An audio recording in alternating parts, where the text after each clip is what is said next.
Positive. We're big in Rwanda. Always big in Rwanda. Criticise them, big anywhere these days, never mind. Well, I'm on steroids, that's why. You're on roids, are you? Yeah. Right, that's a good way to start the show. Yeah. Yeah. No, we're not to pass these tests, that's what I'm just... Well, I can't say that. Are you ready? Yeah. Hello, good evening and welcome. I'm getting slightly worried now because we're in a cast of thousands for the show this evening. 5. 5, yeah. Phil unavailable for selection. He is, by reports, they're going to be back next week. So hopefully Leeds do lose again next weekend against Wakefield. Phil will be back next week. The legend's ill. Now, rumours has it, right? I got messages yesterday reporting sightings of the legend in the corporate facilities at Bradford. Now, I don't know whether this is true or not. We can only surmise. He has been in the company of Mr. Wood before, and he's eating his own body weight in whatever, and he's ill, apparently. So there you go. Richard's here. He's braved it. Yeah. He's on steroids, so don't get too close to him. We might fail a drugs test. John Davison, are you well? Very well. Very good. You saw a bit of rugby league history yesterday, didn't you? Yeah, golden point. How good is it? Yeah. There's still people slagging it off, even though it was a very exciting end, and everyone. Did Wigan get a touch of the ball or not? Touch of the ball in extra time? I got me on the spot now. Well, you were there. You weren't doing it. You weren't doing it off social media, were you? No, I was there. I've got evidence. Are you sure? I've got evidence. Yeah. People saw me. People saw me. I'm not like some people. No. Yes, they didn't get touch the ball because they gave away a penalty, which advanced. Schoolboy error. Yeah, exactly. Yeah, which Adrian Lim wasn't too happy about, and quite funnily, Hull FC had their train for golden point, and Mark Stade had missed in training, but scored the one that mattered. I mean, look, for all his detractors, Mr. Sneed, he is probably the man you would want, isn't he, in that situation? The Iceman. The Iceman. That's why the legend's not here, because he just didn't want to hear questions about Mark Sneed. We are live on Facebook. We're live on YouTube. We're live on, we're not live on the podcast, but we will be on the podcast. Thanks to everyone that sent in all their pictures last week of them having the podcast downloaded on their thing or subscribing. You've picked a winner, haven't you? Yes. We gave away, what was it we gave away? The ball? Yeah, now we're going to sign Leeds Rhinos ball, which, granted... Let's be fair. You know, I'm sure half the listeners will want us to pop it, they throw it out of the window. So you can either have that or a year subscription to Forty20 magazine. It's gone in the bin. You can have the magazine. Congratulations, Phil Marsden. Phil Marsden?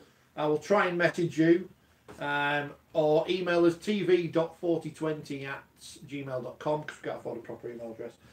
And we will be in touch and get a prize to you some way or another. And we still are...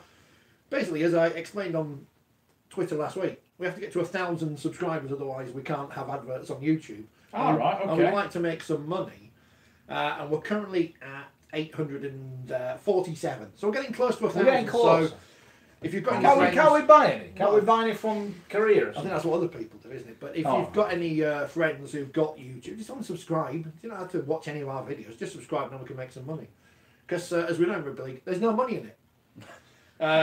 Tim says no Phil or the legend. It's like the Beatles splitting up. I mean, look, they'll be back. They'll both be back next week. That's the word on the street. That Kaplan's back next week. Fingers crossed. I'm trying to think of what happened to the rest of the Beatles. I think that makes me Pete Sutcliffe. That can't be good.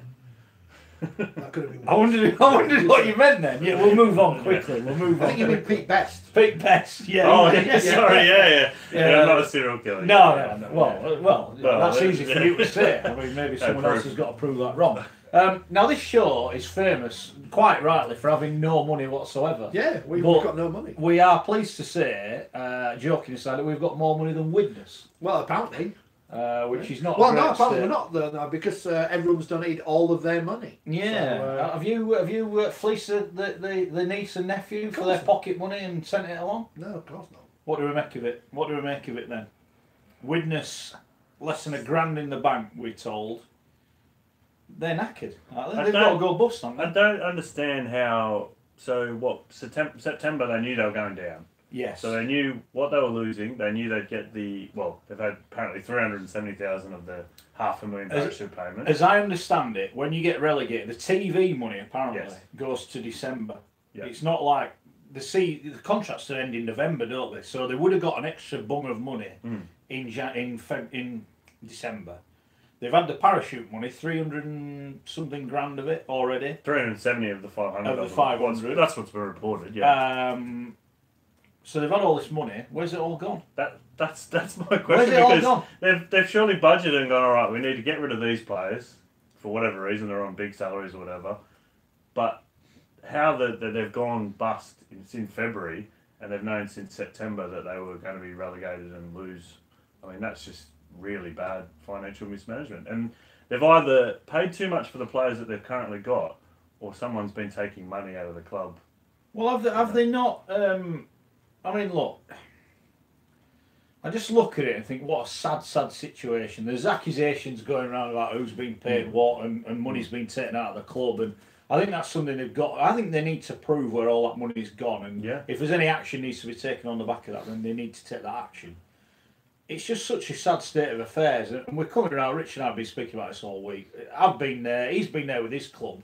He was lucky that a knight in shining armour came in and paid all the bills and set up the club again and kept them going.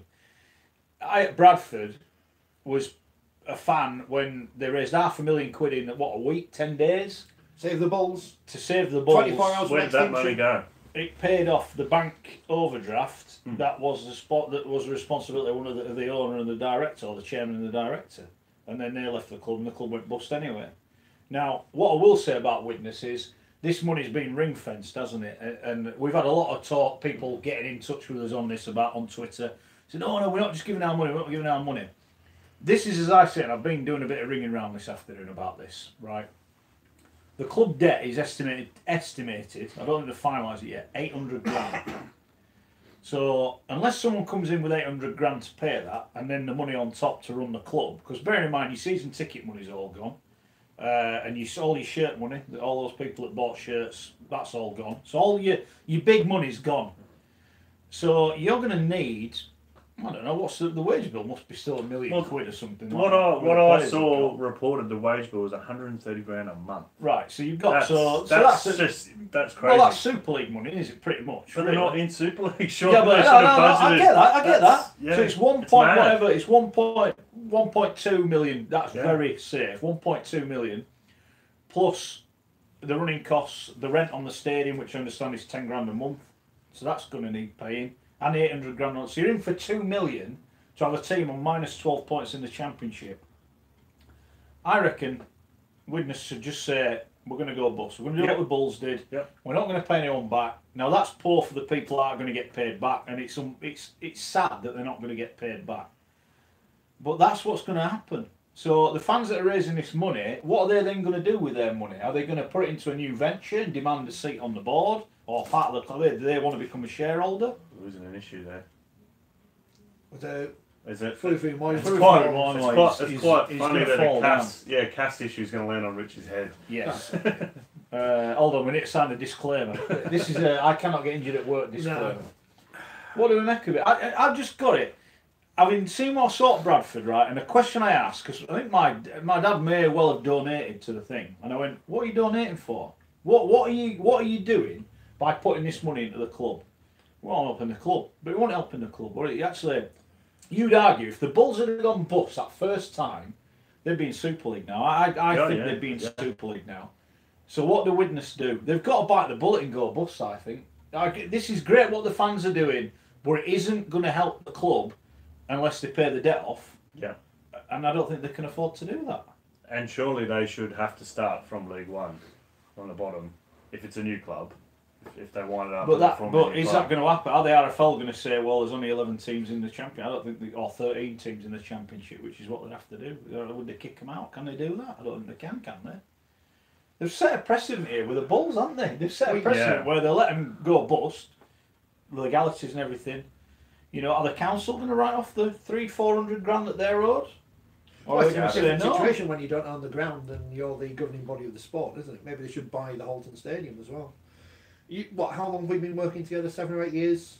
5 years doing this programme? You know, I'm a fairly cynical person. I'm sure the listeners... No, not staying positive rugby league. Over the years. These drugs are not working. No, they're not. As you say, you know, I've seen my club go through 2 or 3 administrations. I don't think that's correct actually. Michael Carter. No, there was one year. No, there was one years ago. Yeah, 2001. All right, so you're like a CVA you're or in it whatever. for the long haul. We ran out of money anyway, and there was a great. I found an article from the Wakefield Express online at the weekend and quoted select highlights from it. This is from our great season where we got points deducted for breaking the salary cap in a year in which we didn't pay any players. And went to That's Bernie Madoff style. That's unbelievable. Yeah. That's talent. I actually like that. Yeah, That's the audacity talent. of it. Yeah, that's talent. We didn't pay £350,000 to finish the Celebrity Squares flats that are still there 20 years on, but the less said about that, the better. And, you know, we all went to Bellevue, and John Harbin, who was the coach at the time, stood in front of us and said, blah, blah, blah, you need to do this, you need to do that, and was very, very persuasive in getting people to part with their money. I was a poor student, so I only spent 25 quid on some shares, which were not worth the bit of paper they were written on. But people signed up for 10-year season tickets or whatever, and then John Harbin buggered off to Dewsbury. Nothing changed, and the club again went through another, you know, and then we had the great era where we had utter nonsense sold to people by double glazing salesmen and their lackeys. And my worry about this is at Witness, the people who have been responsible for this, and it's fairly obvious to work out who they are without naming them, will get away scot-free. But we go back to Bradford, we go back to the fact that on TV, 24 Hours to Save the Bulls, basically Sky TV's presentation at the time saying, we've got to dig deep and save the Bulls, the iconic brand, whatever, and the rest of the rugby league media was complicit, or some of, I should say. And we're in the same position again. If Bradford Bulls had gone out of business within 24 hours, would there still have been a rugby league team in Bradford set up to take over? Yeah, it yes, would, of course. Would have been Phoenix from the Flames. If Witness Vikings fail to exist at the end of this week, will there be another Witness Rugby League club set up? Yes. To take over? Yeah. So stop guilt-tripping people into throwing money that they may not have. This is the thing that I find distasteful more than anything. What about the guy that's just given them 10 grand?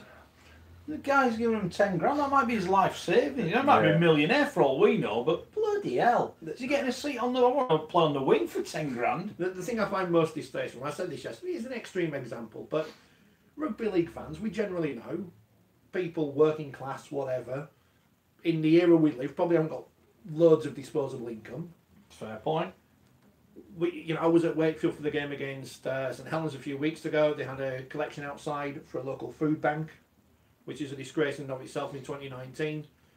They're the people we should be helping, not digging out the mess of people who've run a rugby league club into the ground. You know, it's your money to do with whatever you want. You know, I'm not saying you shouldn't give money or not, but I think in an era where, you know, our sport works so closely with food banks and local hospices and cancer charities and this and that and the other, I find it extremely distasteful that members of... Hang on, something's going on here. I find it extremely distasteful that members of the rugby league media are on Twitter bigging up, in a sense, these donations as if it was children in need. Yeah. Oh, look, someone's given this money, isn't it great? Oh, we've all got to dig in the rugby league family, the most spurious concept, which doesn't exist. It's a load of nonsense. It's a load of rollocks. That's what it is. And, you've got to give your money to save Widnes. Why? Widnes will still exist. It's a family game. We should have it on play. Widnes will still exist. There will still be a Widnes.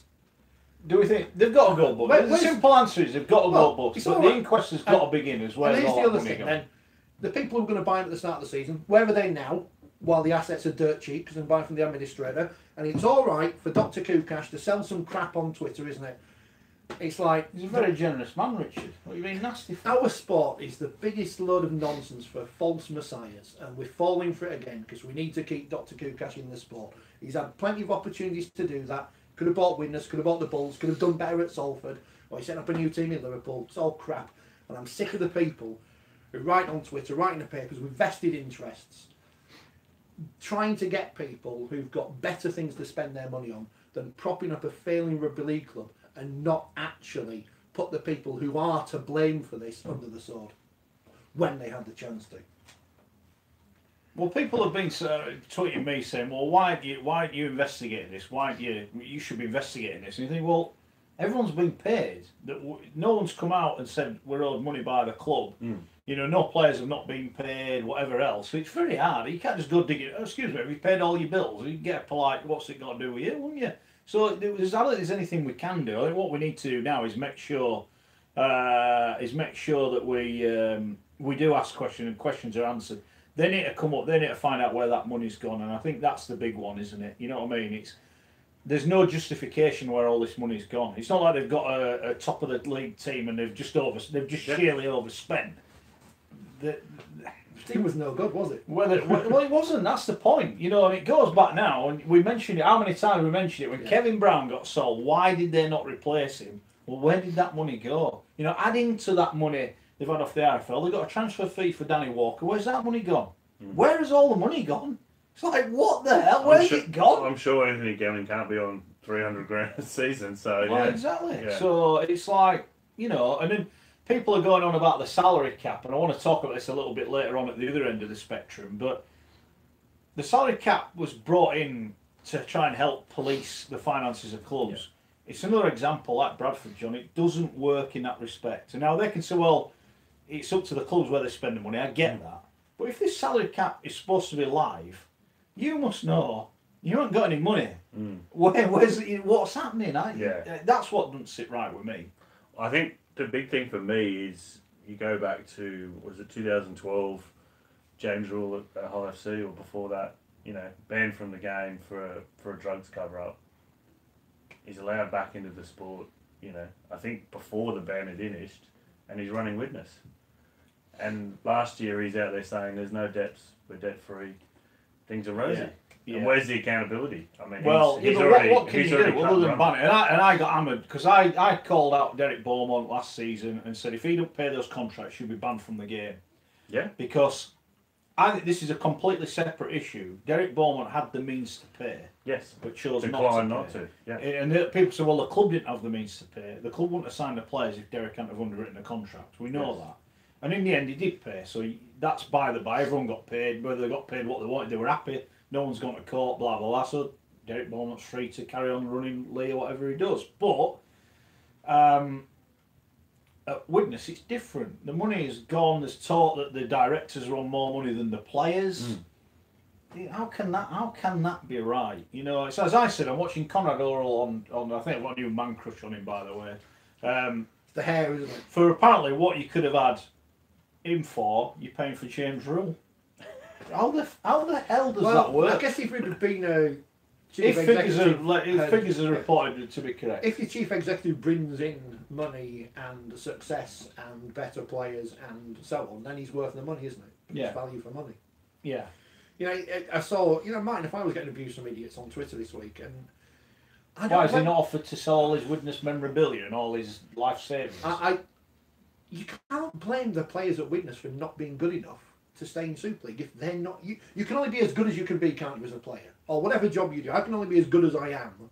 I can't be as good as, I don't know, Adrian Durham or Mark Chapman because I'm not as good as them. So you get me on here because I'm free. Widnes got the players they could get because those were, or the players that signed for Widnes are only as good as they can be. The people who signed them are the ones at fault. There's no point in blaming the players for Widnes being no good last year. Who appointed the coaches? Who signed all the players?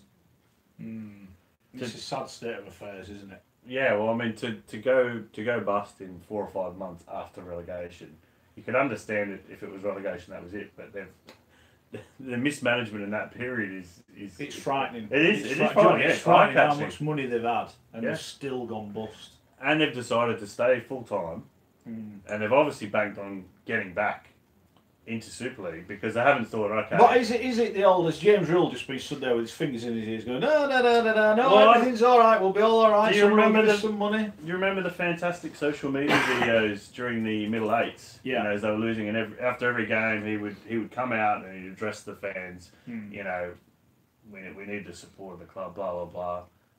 Slated every video because it was just. The fact, to be fair to Widnes fans, they've wanted him out for a long time. And I think if they'd known the true extent of the money we're taking out of the club, I dread to think what would have happened. But I think something far more serious would have happened if they'd have known what we were doing.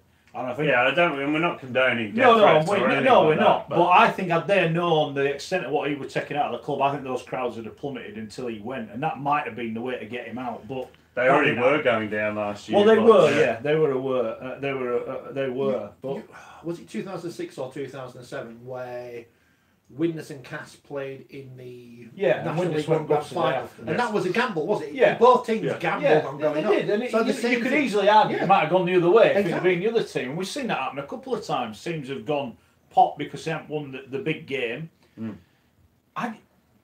If they'd have had a Conrad Hurrell and a Mark Sneed and a Willie Mace or whatever, an high-paid player, you'd have gone out and spent the money. You can get. I think that's what's hurting people here. That where has that money gone? Because you look at that squad, they've got an incredible academy system, loads of young kids coming out of it. So they're all on peanuts. They're all on peanuts.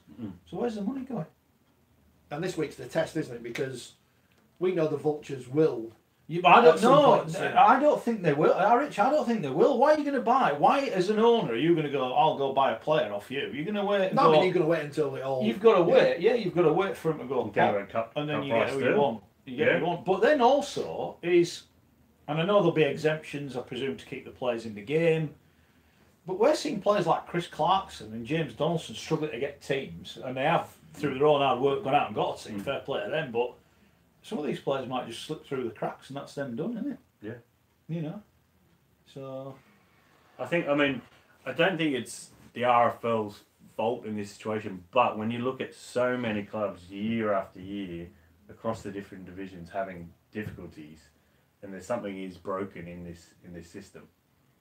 When you mention Lee and Sheffield have had issues, Halifax have had issues. It was at Workington, Swinton. Yeah. Bradford, obviously, it just seems to be happening over and over and over and over again. What do we do then as a sport? Because we either need more rich people involved who want to throw money away at something they're not going to make any money back, or we need people to actually run rugby league clubs as close to businesses as possible. Do the punishments for failing to do so need to be higher? I think so. I've mentioned before about there should be a pyramid system, including the NCL and downwards all the way down. And for me, if Widnes go bust, you're going all the way to the bottom. You're playing in Pennine League Division 6 next week. If you want to have a club, that's what you've got to do. And let's be fair, if they did that, then within a few years they'll be back up. I think there needs to be more punishment. I'm going to offer something different. I don't necessarily think promotion relegation in rugby league is the right way forward, because there's not enough players, there's not enough fans, and there's not enough money to sustain a certain amount of clubs. What have we got? 37? Have we got 37 now? Well, it's 38, but yeah, I think you're right, 37. 37? Yeah. So do we need to get rid of some then? I think you, like the NFL, like the NRL, you keep... Have an elite. Yeah. I'm not saying you can't expand that elite. People can apply to come in, whether it's licensing or expansion. Yeah. But I just don't think that there's enough money to go around, or enough fans, across all those divisions. I mean, you could look at the NRL and say there's certain teams that would have been relegated and probably gone bust, but the fact that they have been sustained by large TV contracts has actually helped them over the decades. You look at Cronulla, who were always being pushed to move to Perth or whatever, because there is too many teams in Sydney. They won the grand final in 2015, 2016. Their first grand final in 50 years, and they're actually on a good footing now as a club. They've got real estate and that sort of thing. But under that system, they'd probably be in the third division or whatever. So okay, fair enough. We want promotion, but we don't want relegation. That's one thing. David says 37. There'll be 36 in the league and one team on the outside. Is that Argentinian league where they stuck all the teams in one division for 1 year just for the hell of it, because they're mad? We need some better sellotape. That's going to hit you in the head. Yeah, well, it'd be funny. It's all right. David says, no, Mark, punish the directors, not the players, not the spectators, not the clubs. Seems unfair. How do you punish the directors? Right, yeah, I agree with you. I agree. I'd ban him from the game, but if he don't want to come into the game, I can't ban him, can I? What can I do with him? I can't have him locked up unless there is something that's not being done right, in which case the club or whoever should be chasing that as a matter of urgency. But look, we don't know, do we? That's the problem. We don't know where it's all gone, and I think until we have that, well, you can't go around pointing fingers. I think we all got an idea. Let's be fair, it's not rocket science, but without any proof. Sheila's watching the local news, right? Widnes need £250,000 by the end of the week to stay afloat. They've got 75,000 up until now. But what happens after this week? Well, hold on. Oh, right, okay. So they need 250 grand. What does that do? What about? So they need 250 grand to keep going how long for? Is that to pay the wages for the next 2 months? Like you just what's the bill? 130 grand a month. 130 grand apparently. 130 grand a month. So that won't even keep you going 2 months. And they owe this month's to the RFL, don't they? So if you pay that back, you're knackered. You've got a month's money, and you still owe 800 grand out. So it's like, when does it stop? When does it stop? And we look, you know, I've been in time when you struggled in life, and it's not easy when you're not earning a lot of money. It's bloody hard, and you struggle, and it takes something pretty out of the ordinary to get you out of that cycle. And I think once you're in that cycle, and we see it in life every day, you talk about people using food banks in today's world, really in the country we live in, is nothing short of a disgrace. But it happens because people get into that and they can't get out of it. And I think that's what you're just delaying the inevitable. As I said, as a Bradford fan, if Bradford had gone bust that day, gone sod it, we'll keep the $500,000, we'll buy the club, we'll set his own club up the day after. Bradford have been super. Because you know what happens? Once you've sold your medals and your shirts and, as Brian Clough says, your pots and pans, you don't have them to sell again. Yeah. That's gone. You know, Martin Affia's shirt or whatever. They don't exist anymore. That's it. Yeah. You can't keep going back to the same people, which is what you're going to do, asking for more money, because it won't be there without giving something back. And the problem with professional sport is, and it's not just rugby league, because you look at football, Notts County today in the news, for similar position, Bolton Wanderers for years. And for people that say having a rich owner is the answer, the guy who owned Bolton has put in 180 million quid of his own money. 180 million quid, and they've still gone bust. Don't run your club properly. It doesn't matter how much money you've got. It's madness. People think money. Oh, I'll get a rich sugar daddy. It's been a rich sugar daddy at Salford. Look where they are right now. Been one at Lee. Look where they are right now. It's all about business. It is all about business, right? People will criticise Wakefield and Cass. I've mentioned this before. They pay the bills.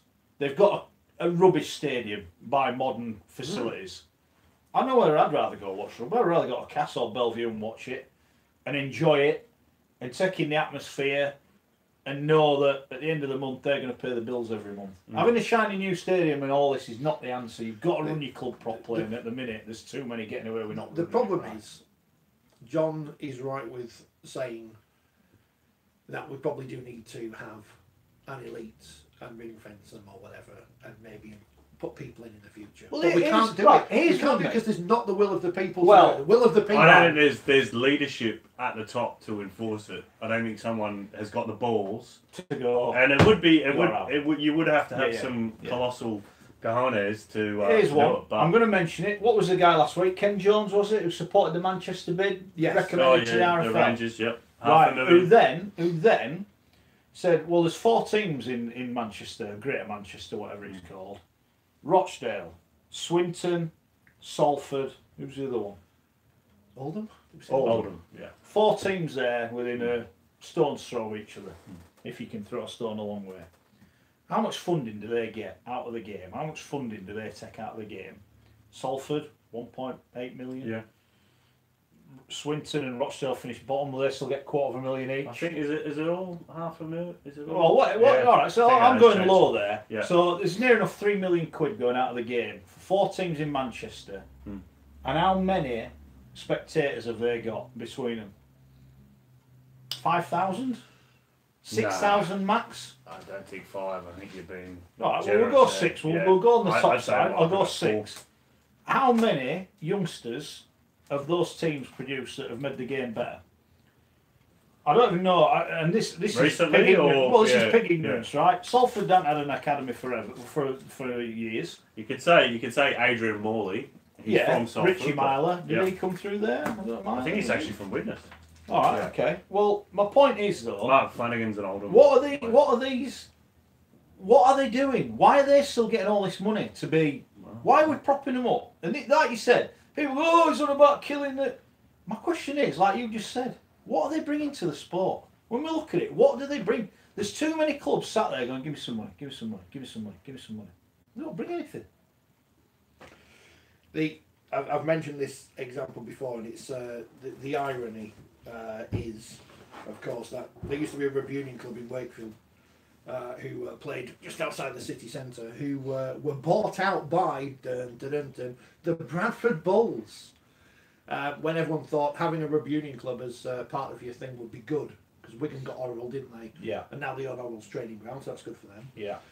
Leeds have Leeds Tyke Stroke Carnegie, whatever they're called this week, and they're existing. Apparently people go watch them. It's on local radio and everything. And Bradford bought Wakefield, which was a good thing for Bradford because they got a couple of players to play in the Middlesex Sevens and won it, so that was good. But then when they realised there was no money in rugby union in Wakefield, they pulled out their funding and there was no money for rugby union in Wakefield, so the team disappeared. And the 200 people that went to watch them had to find something else to do. What happened to London Welsh and London Scottish and Richmond? Richmond. They were in the championship. They ran out of money. They just got bit. After a few just went, pay the money or you're out. They kick them out.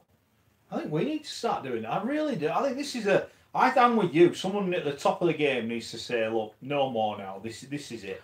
I think you're in trouble. You're not getting any more money because we, as a sport, we don't get anything out of it. We're the best will in the world. We're not getting anything out of it, are we? I'm not, against Club A or Club B, but as I would say, an outsider, we're sort of strangled by history sometimes. Yeah. You've got to evolve. If you don't evolve, then you will die out as a sport. And when you look at ratings, participation, attendances, we are shrinking year on year. So there needs to be change. But yeah, Newcastle and Coventry were expansion areas, and I can say, oh, M62 Heartlands. No, I'm not bothered, right? You pay your bills or you get out. Or you add something to the game or you get out. And I look at it, Coventry had their Sky Tri money removed, was it? They're bringing new players into the sport all the time. All these uni students that are playing, and now they're starting to move around. That's signing for the clubs. They had an academy, I think there was their Midlands Academy that got taken out. And I know, I'm not sure if is it Brad Davis. I did speak to him. So he, went to London. He's at Warrington. Yeah, he's in Super League. Matt Davis. Matt Davis. Sorry, and he's got a younger brother at London and another brother at Hull FC. Yeah, and so they're all from Leicester. They're from generating. Leicester. So for me, we need to invest money into areas like that. Newcastle. Griffins.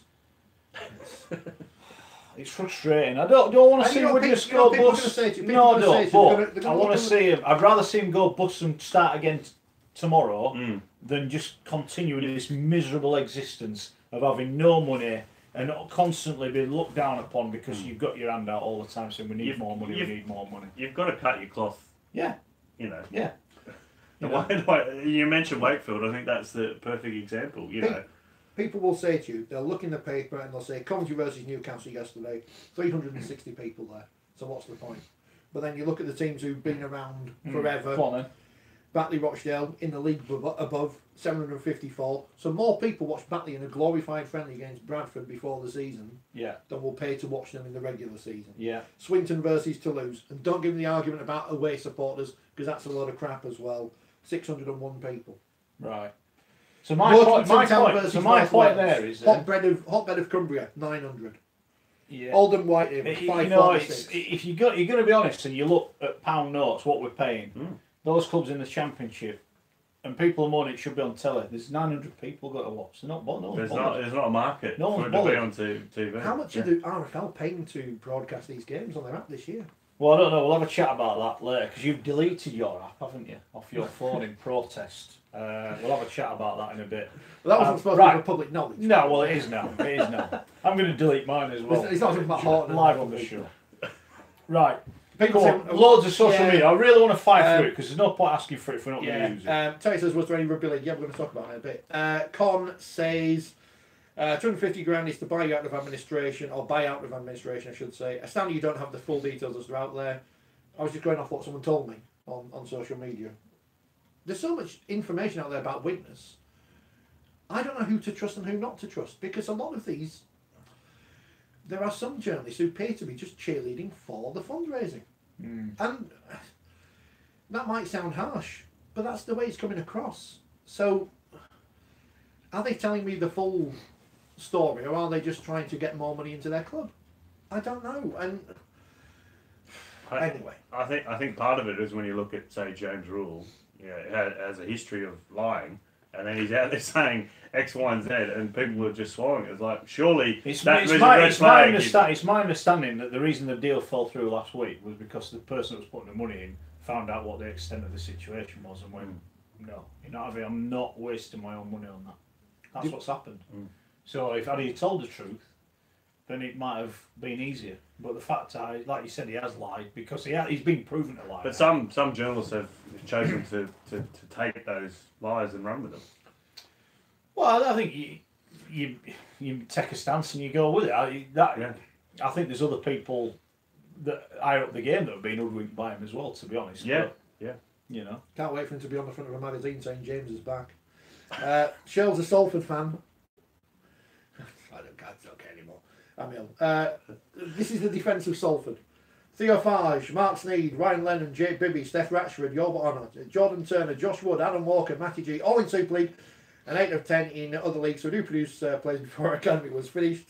And look who did that. Hold on, before I think Farge might be French, but before the academy was finished. Les Diables Rouge, or whatever they're called. Peter says Salford are cutting their cloth accordingly. We do like Salford. They are now. They were before. And respect to them. But what about the other teams around? Are they ever? Here's the one. Are they ever going to get in Super League? Serious question. Are they ever going to get in Super League? Unless David Argyle buys them and they find 6,000 fans hiding under the cover. Yeah. It's like Batley a couple of years ago when they made the middle eights. Yeah. And they said, we don't want to be in Super League. Yeah. So what's the point in being in the competition to get into it then? Yeah. Why not just be in a competition? And to be fair to Batley, right? They're a well-run club. They are a well-run club. They got the extra money. I'll just put it extra in the middle eight. Yeah. They set up their own gym. Yeah. Fair play to them. They didn't go and buy two, overseas Antipodeans. We were going to be joined by Liam from Sheffield, and I was down to ask him who made that decision to go full time at Sheffield, because that killed their club again. All that money they got from coming in the top four, they bombed it away, didn't they? What I understand with that is that they had an investor who said, I'll only give you this money if you go full time. Right. But you're right, it is a gamble. It's a gamble. And it almost cost them the club. So this is not a kick at Batley, but would Batley, if there was a championship with no promotion, in fact I'd say Batley would be better supported, because what we're doing now, right, after last year when they're in the division with Toronto, that they're probably never going to beat. They're only going to with Toronto again that they're probably never going to beat to promotion. There's other clubs with more money than them. It's not a dig at them. But that's like you said. There should be a list saying, do you want to be in Super League? Serious question. Hands on heart. Do you want to be in it? Can you afford to be in it? And can you financially back it up? A lot of them don't even want to be in it. You should be having a full-time team against a full-time team. You should not be part-time. Can you imagine Leeds United playing against part-time Rotherham United in the Championship, in football? Yeah, it just would never happen. It wouldn't, but there are teams with vast differences in resources. Yeah. But at least in football... They're all full-time. At least in football, there's the pot of gold at the end of the rainbow. If you can be bothered to invest and you've got enough money, you could get there. Yeah. That ain't never going to happen for these. You get in Super League, all that happens is your bills go up, your money goes up, you're in the same spot. There's more pressure. Your bills are right. You don't find 5,000 more fans turning up at home games. No, I feel as though I've been a bit harsh on those clubs in Manchester, but I do think we need as a sport to start looking and going, where is our value for money? Where is our value for money here? Particularly when a TV deal is up very soon, and the way the environment is in broadcasting is rights are going to start going down. Yeah. Well, how much do we reckon ITV have paid for the fag end of the Spanish football rights? Well, ITV Digital nearly bust every football league club in the world about 10 years ago, 15 years ago. Mo June says at the end of the day, it doesn't matter who your benefactor is, you still need supporters through the gates. Glyn says talking rubbish, take away promotion, that's how to kill the game. Positive Rugby League. Dave says no teams in Super League would merge as they did in the NRL. Dean says typical Aussie, saying our system is wrong. How many times have Gold Coast been saved since formation? Don't know. They've gone under a couple of times, yeah. There's been the Chargers, the Seagulls, the Titans. I'm not saying that's a good thing, but Graham says Salt Judas won't be there. Sneed, he says. Again, he said good afternoon. No Phil or the legend. It's like the Beatles splitting up. We've had that one. That comeback, Salford proud of the boys. Louis the Tormentor, great stuff. Peter says that. Some of us on this show did say Salford would win last week, didn't we? Yeah, I think we all did, didn't we? I don't know. I don't think the legend did. Well, he's amazing. By the way, we've got a big announcement coming up at 7 o'clock. Oh, we have, yes. Yeah. Massive breaking news. And it's not Brian Bow, it's bringing in the tea. No. Gareth says, yeah, Phil to come back, no other legends. Alan says they've raised up 60,000 quid in 2.5 days. Cameron said a sports club pleading for money from working class fans on Twitter is sickening. But what happens after? So if someone raises these £250,000 to buy the club from the administrators, what happens? Right, so they say it happens on Friday. What happens on Saturday and Sunday? Well, that's my point. You've still got 800. Why do you want to buy a club that's got 800,000 quid's worth of debt? It's going to be very difficult. And as I understand, this is only my understanding. But if you're going to buy Widnes and not take on the debt and not carry on running it with a view to it coming back into Super League, I don't think they'll get the rest of that parachute money. But you get the minus because that is based on the fact that we'll give you this money so that you can compete to try and come straight back up. If you're going to go in and go, well, we'll just lay everyone off and we'll pay everyone 50 quid a week, you're not going to get that money. Or that's my understanding of it. I think there are terms and conditions associated with that money being made. Available. Are they new terms and conditions that weren't? No, I think they are. I think they. I do not know the exact dealings, but I know with Lee, I think it raised a few questions. You know, right? Whenever you do something for the first time, you're always going after it. Go, we should have done that. We should have done that. We should have done this. And I think there are terms and conditions in there saying if you don't do X, Y, and Z, you're out of the money. Funny thing, the year before, Hulk AR, no parachute payment, straight back up. Well, yeah, but on the back of being well run, would you say? Yeah, definitely. You know, is that what it is? Yeah. I don't think Colin's happy with us. He says, and he's shouting. He's a big Widnes fan. Yeah, you don't have to pay the 800 grand debt. By the way, none of us want to see. All right. Con, why do they not have to pay it? Why do they not have to pay it? What happens to the people you owe money to? If you're going out of administration, they've either got to accept a payment moving forward. Yeah. Now, I'd imagine if the council turn around and go, well, you know that school we're having to close down, or the hospital where we can't afford to put people in beds because we ain't got enough money. But I'll tell you what, we'll write off 400 grand at Widnes holders. That ain't going to go down well with some people. So you don't have to pay up. You do at some point, Con, unless you got liquidation and you just say, all right, we're gone. Whoever we owe, you're not having it. Yeah? HMRC, they'll be on your case, so they're going to I don't know. So don't say you don't have to pay it.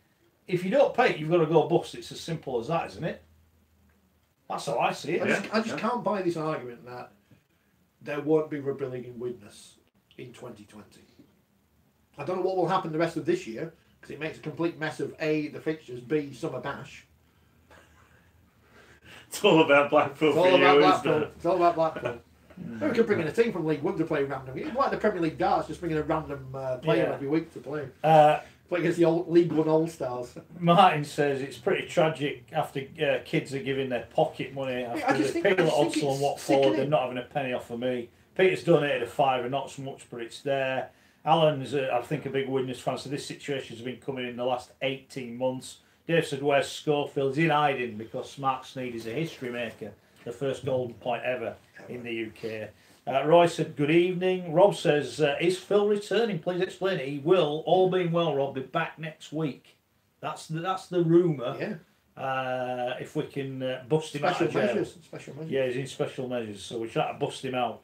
But we'll see. Well, where was everyone anyway throwing money at Keithley at the end of last season and getting upset on social media? Keithley don't have enough friends in the media, obviously. Sandy says they can let Toronto in for free into the Challenge Cup. Always thinking Sandy. Could do. Who, as I pointed out on Twitter, has been on Sky more this year than Huddersfield Giants. So yeah. Alan said all Widnes fans have been calling for Rule to be booted out. He made a statement last May saying the club was financially sound.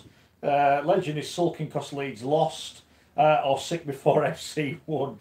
We'll see. And Graham says something rude at Saints. They're a little bit unlucky. Mark said, any truth? Gelling got a cast. Not heard anything yet.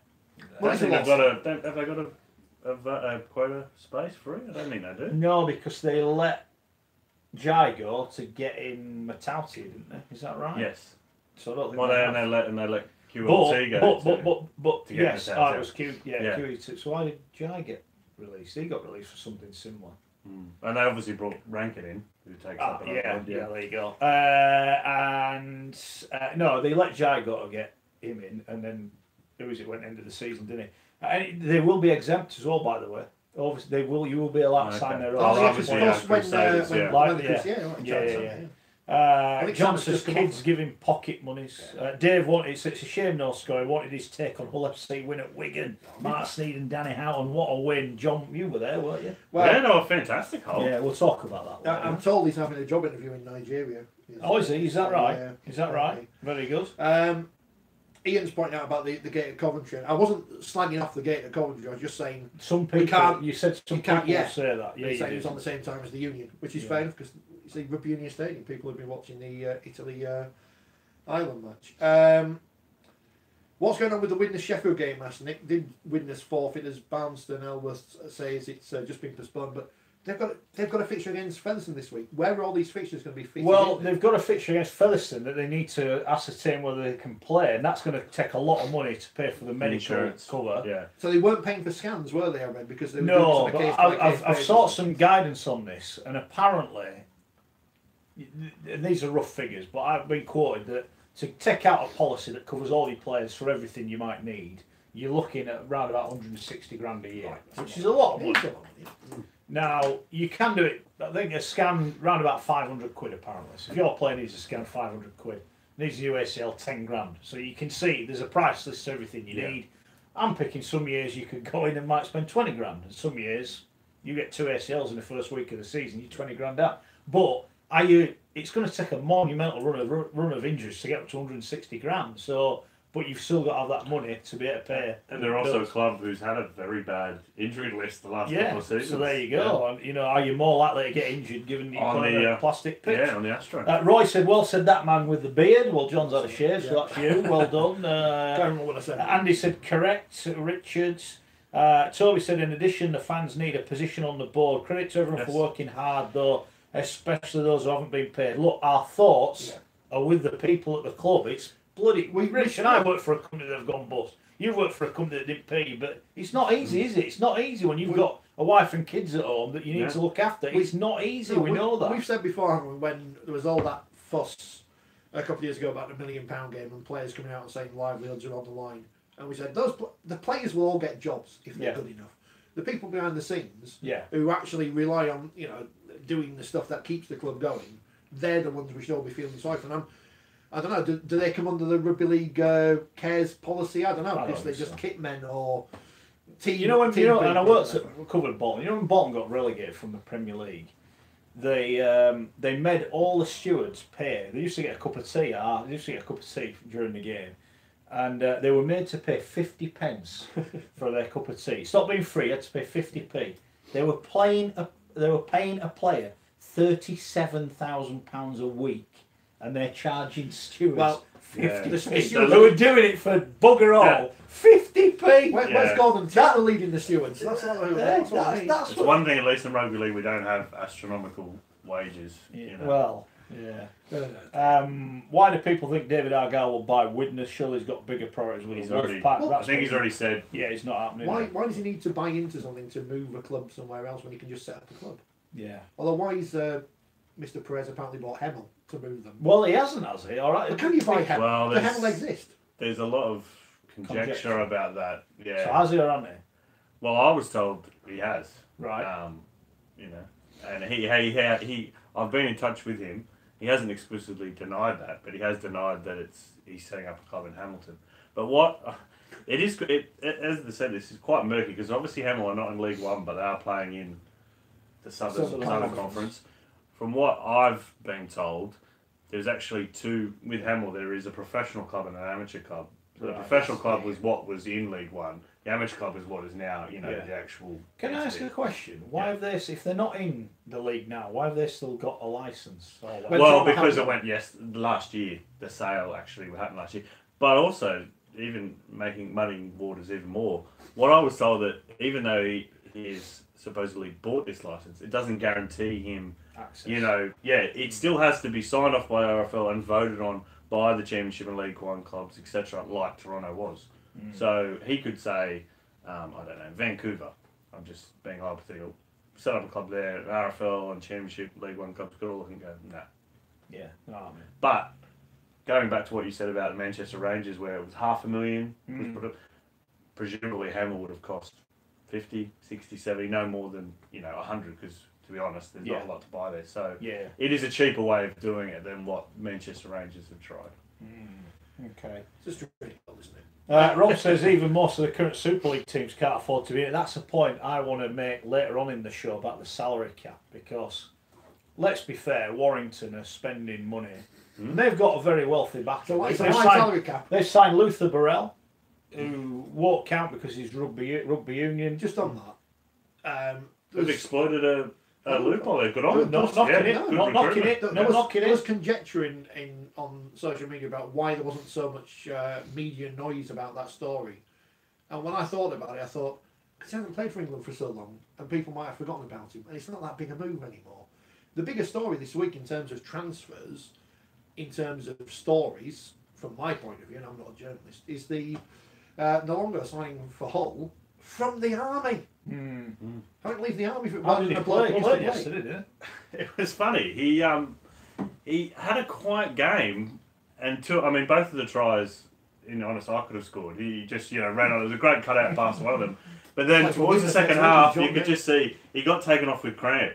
You could just see he looked buggered. Because obviously with sevens, you can put one in a line out. You can, sevens is quick, but he's obviously conditioning. It's quick but very short. It's only 7 minutes. So he didn't get a lot. I mean, he was solid. He did. He finished. Did he look like he could play? I think he'll get better with time. Yeah, but excellent. It was funny. I think it was, as Lee Radford said, cramp first game. Welcome to Super League. He just looked like.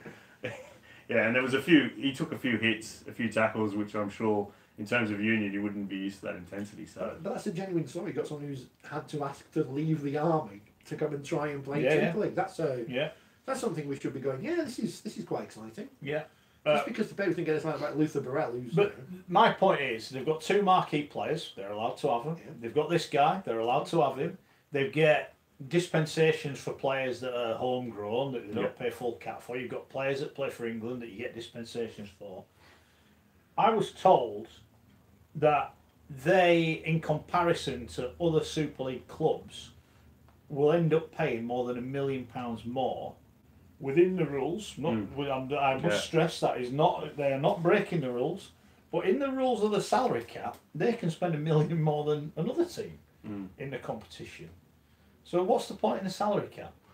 I think it makes it more equal. There's always going to be inequality. You're always going to get, well, particularly say Leeds and Wigan got huge junior academies, junior base. They're always going to be producing more players than say, Salford, Wakefield. Yeah. So you're always going to get inequalities. But you are right. If you've got a richer owner who can then exploit the marquee spots and some of those dispensations, that's what you're going to do. I mean, you do see the same thing in the NRL with, say, the Newcastle Knights compared to Brisbane Broncos with a third-party allowance. So where you have a sponsor who comes and says, I want Mark Wilson, this is his contract, and I'll throw in $400,000 on the top of that. It's happening, Rick. It's happening. So the bigger the city, the higher the third party. So the salary cap's not perfect by any means, but I think you look at, Hull KR getting the Challenge Cup final, but Cass, how they've gone grand final, Challenge Cup final, Hull winning 2 Challenge Cups in the last couple of years. I think the competition's more equal now than it was 5-6 years ago. But it feels to me we're going away from that now. We may be going away from it, because there is this emphasis now on big name players. Robert Nelson's talked about, hasn't he? So, and he has actually publicly said about a third marquee. That was talked about in I think it was January. It's my understanding though that the clubs don't want that. Warrington, that was Warrington that said they want another marquee player. My understanding, and this is going to be interesting because I can't imagine for 1 minute Wigan, who've just got rid of a marquee player and are cutting their cloth accordingly. I can't imagine they want Warrington now being able to have another player. Well, that's the thing. It presumably have to be the majority of the clubs to vote it in. And then you look at, you guys talked about last week, Sonny Bill Williams, and the amount of talk about that. But surely that would be good to have Sonny Bill Williams in Super League. Of course it would. Yeah. I mean, of course it would. But it'd be the same if Cameron Smith or someone of that ilk came over. I guess if you look at Leeds during their great period of success, they would have had exemptions for Sinfield, Burrow, Maguire, Jamie Jones Buchanan, Carl Ablett. What's he called? The captain, Colin Watkins. He came through their club. I know he's one. He's from Manchester, isn't he? Wigan with Sean O'Loughlin. You know, Leeds and George Williams. Leeds are having to replace those Tompkins. players now. Some of those players now. So it's people are talking about it. KPW is not a fan of the salary cap as a finite limit. Richer clubs should be able to spend more, but there are so many rules now. It's overcomplicated things. Why not have a soft cap? Set a limit of 1.9 million. If you want to spend more, you pay a tax to the RFL or Super League based on those extra salary costs, and that money is spread around the rest of the league. That's what I think they do in baseball. Yeah. There's some kind of Yeah. the Yankees spend millions. Yeah. Pounds. I'd rather not see a Man City and then a Huddersfield. I think in rugby league it would just you get your 80 nils and your 90 nils. Well, the problem is rugby league, you can't go park the bus, can you? You know what I mean? Yeah. You can't go and say, right, You've sorry, got to defend, we're not going set to, up lads, to no one leave the penalty area, we're just going to wait here. And it has happened, teams get 0-0. Last year we saw Bradford and West Wales. Yeah. West Yeah. Wales every week. Yeah. At least Yeah. they're doing all right this year. West Wales, they haven't won yet, but they're getting Kim closer. Williams. Darren says, Witness was selling tickets for future games 2 weeks ago, and over hundreds of Fev fans have already bought them. I'm wondering how many games have already sold tickets for. I would be amazed, and don't quote me on this, I would be amazed if tickets bought and not honoured should Witness have a club next week. But I think there's a point there to be made that needs to be investigated, but not by people like us, unfortunately. Okay. Peter says, what about James Maloney coming to Super League? Yes. Where's he going, John? Where's he going? Coming? Well, I think Catalans are quite interested. I think Right. his manager Wayne Beavis is has had talks with Catalans. So I think it'd be a great signing. I mean, he's getting old. I think he's Is he 31, 32? 33, I Oh, is think. Yeah. But if his body holds up, he's a quality half. Played Star Roger last year. They won the series. Yeah. Yeah. Yeah. They are a club that spends on players, Catalans, don't they? They're very well resourced. Yeah, they are. Mickey Mack signing a new contract there today. Yes. How long's he got? I've seen his I don't know sign. if I it's haven't read paper it. or All right, is it in the paper? Yeah. I'll find out. I haven't read it. I'll just look at the pictures. That's what I 2 do. years, I think. 2 years. Dave said if the Witness business has failed, then no team exits and no club exists. Goodbye and try to start again at a lower level. Feel sorry for the people involved at the club. Genghis says Perez setting up in Vancouver. Ace will get on Twitter now, he says. Pete said the soldier did well, give him his dues. He's not left the army, he's still serving. I thought he'd asked for a year out. Yeah, I think they've given He's him asked for time out. Yeah. That's what I meant, not that. Yeah. Yeah. Let's have a look. If there's a topic in the paper of, it's how rugby league people come together about adversity. Adversity is not business people running a business into the ground. It's when tragic things happen. Yeah. Like Danny Jones. Yeah. That's rugby league people coming for adversity. The Papua New Guinean, the Witness side, and that was an amazing response. Not things like this. No. And it almost detracts from when rugby league people do good things for the right reason. And it sticks in my throat because I saw the Bradford thing. I remember what happened with the Bradford thing. We all saw Jamie Peacock flog his shirt or whatever, and he may as well have set it on fire. And the same thing, I know the money's been ring-fest here, but it's just the same thing happening again. Kids donating pocket money. It's just... And the glorification of it. If they're giving it to a local... I'm not saying don't give money. I'm not. You can do whatever you want with your money. I'm wasting enough of my money, don't I? We know this. But it's just the glorification of, isn't this person great? They've given it. Isn't Dr. Kukash great? He's donated this. How much is about saving winners and how much is about your own personal ego? Maybe I shouldn't say that. I don't know. But it does. It's. I'll invite the races for Rich. Well, not just him. It's not him, but it's. Oh, look at me! I'm on social media. I'm giving away this. I'm doing this. It's. If you want to help Witness, help them going forward, not right now. We know this. We know this is going to happen. This is the old sticking plaster he's ripping off here, and everyone's going, I'll just wet it on the edge and I'll just pull it a little bit. A little bit might come off. We'll be all right. We'll keep doing that, and it's. Everyone knew this. They've got to go pop. They've got to go pop. That's the only way forward. But then if you're saying that, what about all the poor sods that lose money? The guy who supplies the pork pies, or the bloke that washes the kit, or the bloke that, I don't know, what sweeps the car park. What about them? This is what those are the people that get damaged here. You know, Widnes will exist another day. They will exist. If they went bust tomorrow, they would be back. Like Rich said, they'd be back. I mean, I think it was Dave who mentioned, wasn't it, about 43 clubs have gone since Rugby League started, yeah. And that's completely not including reborn clubs. So we'll be talking the likes of Blackpool or of Bramley or whatever. But a lot of these clubs, if you look at Bramley now, they're in a city where Leeds have become a dominant force. It's amazing. Hunslet keep going because they've got this massive club next door to them. But is that not the point about Manchester? Is that there's one in Super League? What are the rest hoping to achieve? I'm with you, and Phil made this point ages ago. We should go you full time. Yeah. But this is what worries me about Rob Elston and what's he actually doing in respect of the games, because it's all right Toronto paying to be on the telly, right? But I watched that game at Rochdale last week. I didn't watch it, I saw the highlights, and I didn't see a fan in the ground. I know they were in the mid stand. If that's where they're filming for, but if that's where they're filming for, you're going, oh, Toronto, look, the Toronto on the telly.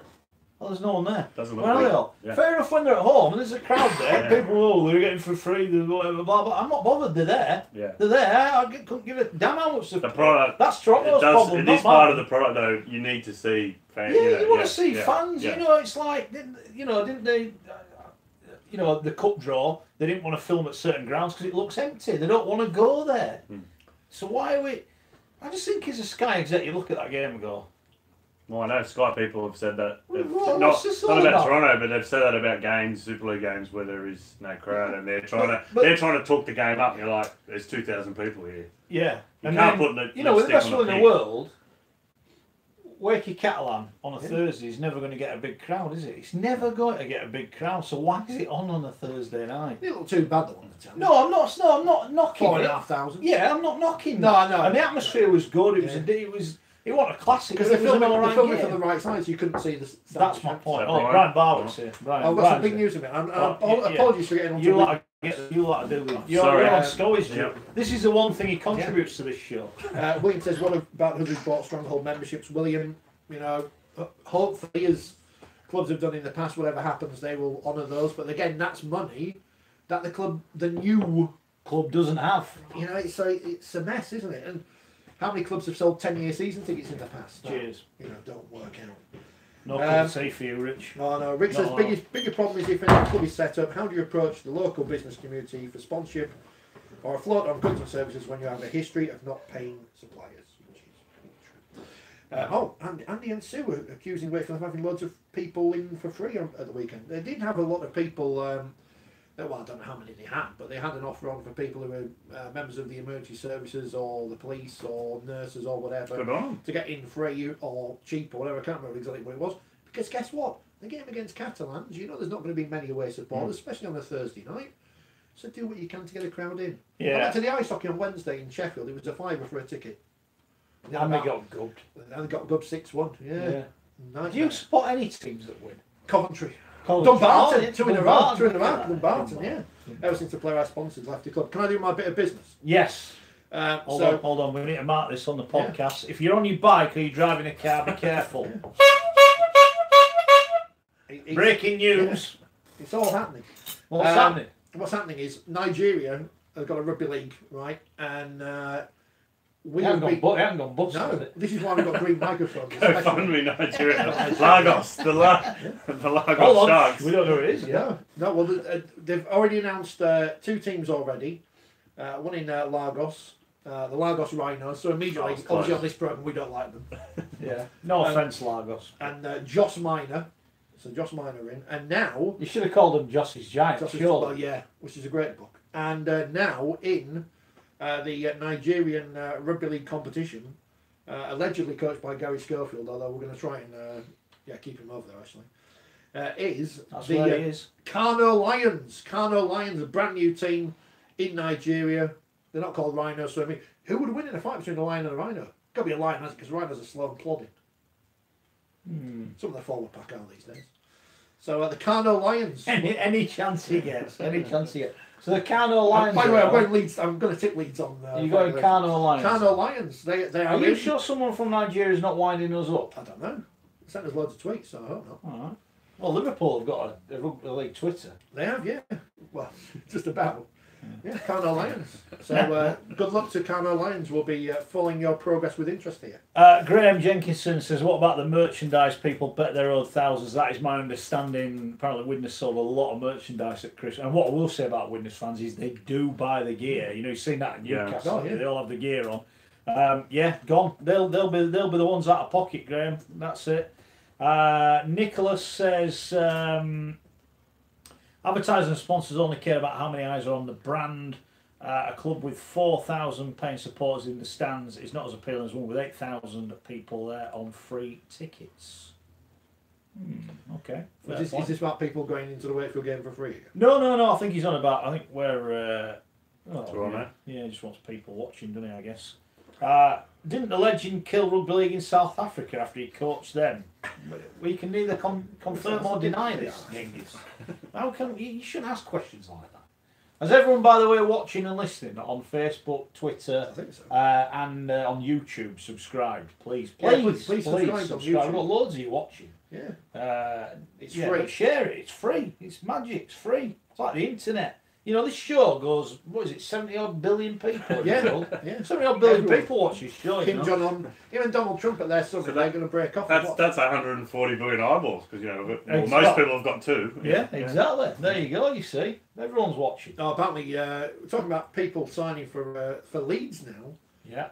Mel's been on. The rumour going around down under is that Melbourne Storm players Sam Cassiano and Patrick Kafusi could be heading to the Rhinos. We assume this is Leeds rather than Lagos now. I think the Mole reported that they were looking to offload. Yeah, whether they're going to Leeds or not, I think Warrington. it's a bit of a Exemption. stretch. Interesting. I feel like Warrington has now become the go-to club for people making accusations about the salary cap. Oh, look, no, I've spoken to someone in the game that said, look, it's all legit, it's all legitimate, you know, but there's that many exceptions, and if then you can chuck an extra. What about the RFL ambassadors as well? Yeah. Whatever happened to the RFL ambassadors? I'll tell you what, I won't want to be paying the Warrington bill next year. I heard a rumour as to how much Gareth Widdop got offered by another Super League club and turned it down. It was a hell of a lot of money. And turned it down to go to Warrington, so wow. Do you remember when I'm completely forgotten what I was going to say. So ever since you started going Nigerian, I know, you've just gone downhill. Well, I'm a sucker for all these expansion clubs, aren't they? What with my connections in North Korea. Yes. New club coming on board, by the way, because I don't know if I own the Pylons anymore. So. Lewis says someone's phone vibrating through the microphone. Is that yours, John? No. Mine don't vibrate, so No, it's it's mine. No. Shouldn't be.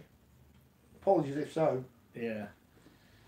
Dave said filling a stadium by any means has got to be the aim. Get people off their backsides. Not easy. Well, no, I know people want to talk about ticket prices, don't they? And yes. We're in a. Like I said, I went to the ice hockey last week because it cost £5. Yeah. Now, would you have got the ice hockey and you took all your family in fairness? Yeah, 3 kids. So it was a family outing. Yeah. But you wouldn't have gone. Now I'm picking when you were there. You had a couple of cans of pop. Yeah, and the pop's expensive there. Yeah. Do you have any sweets? Yeah, I'll snuck them in there. So that was all right. Good thinking. Program.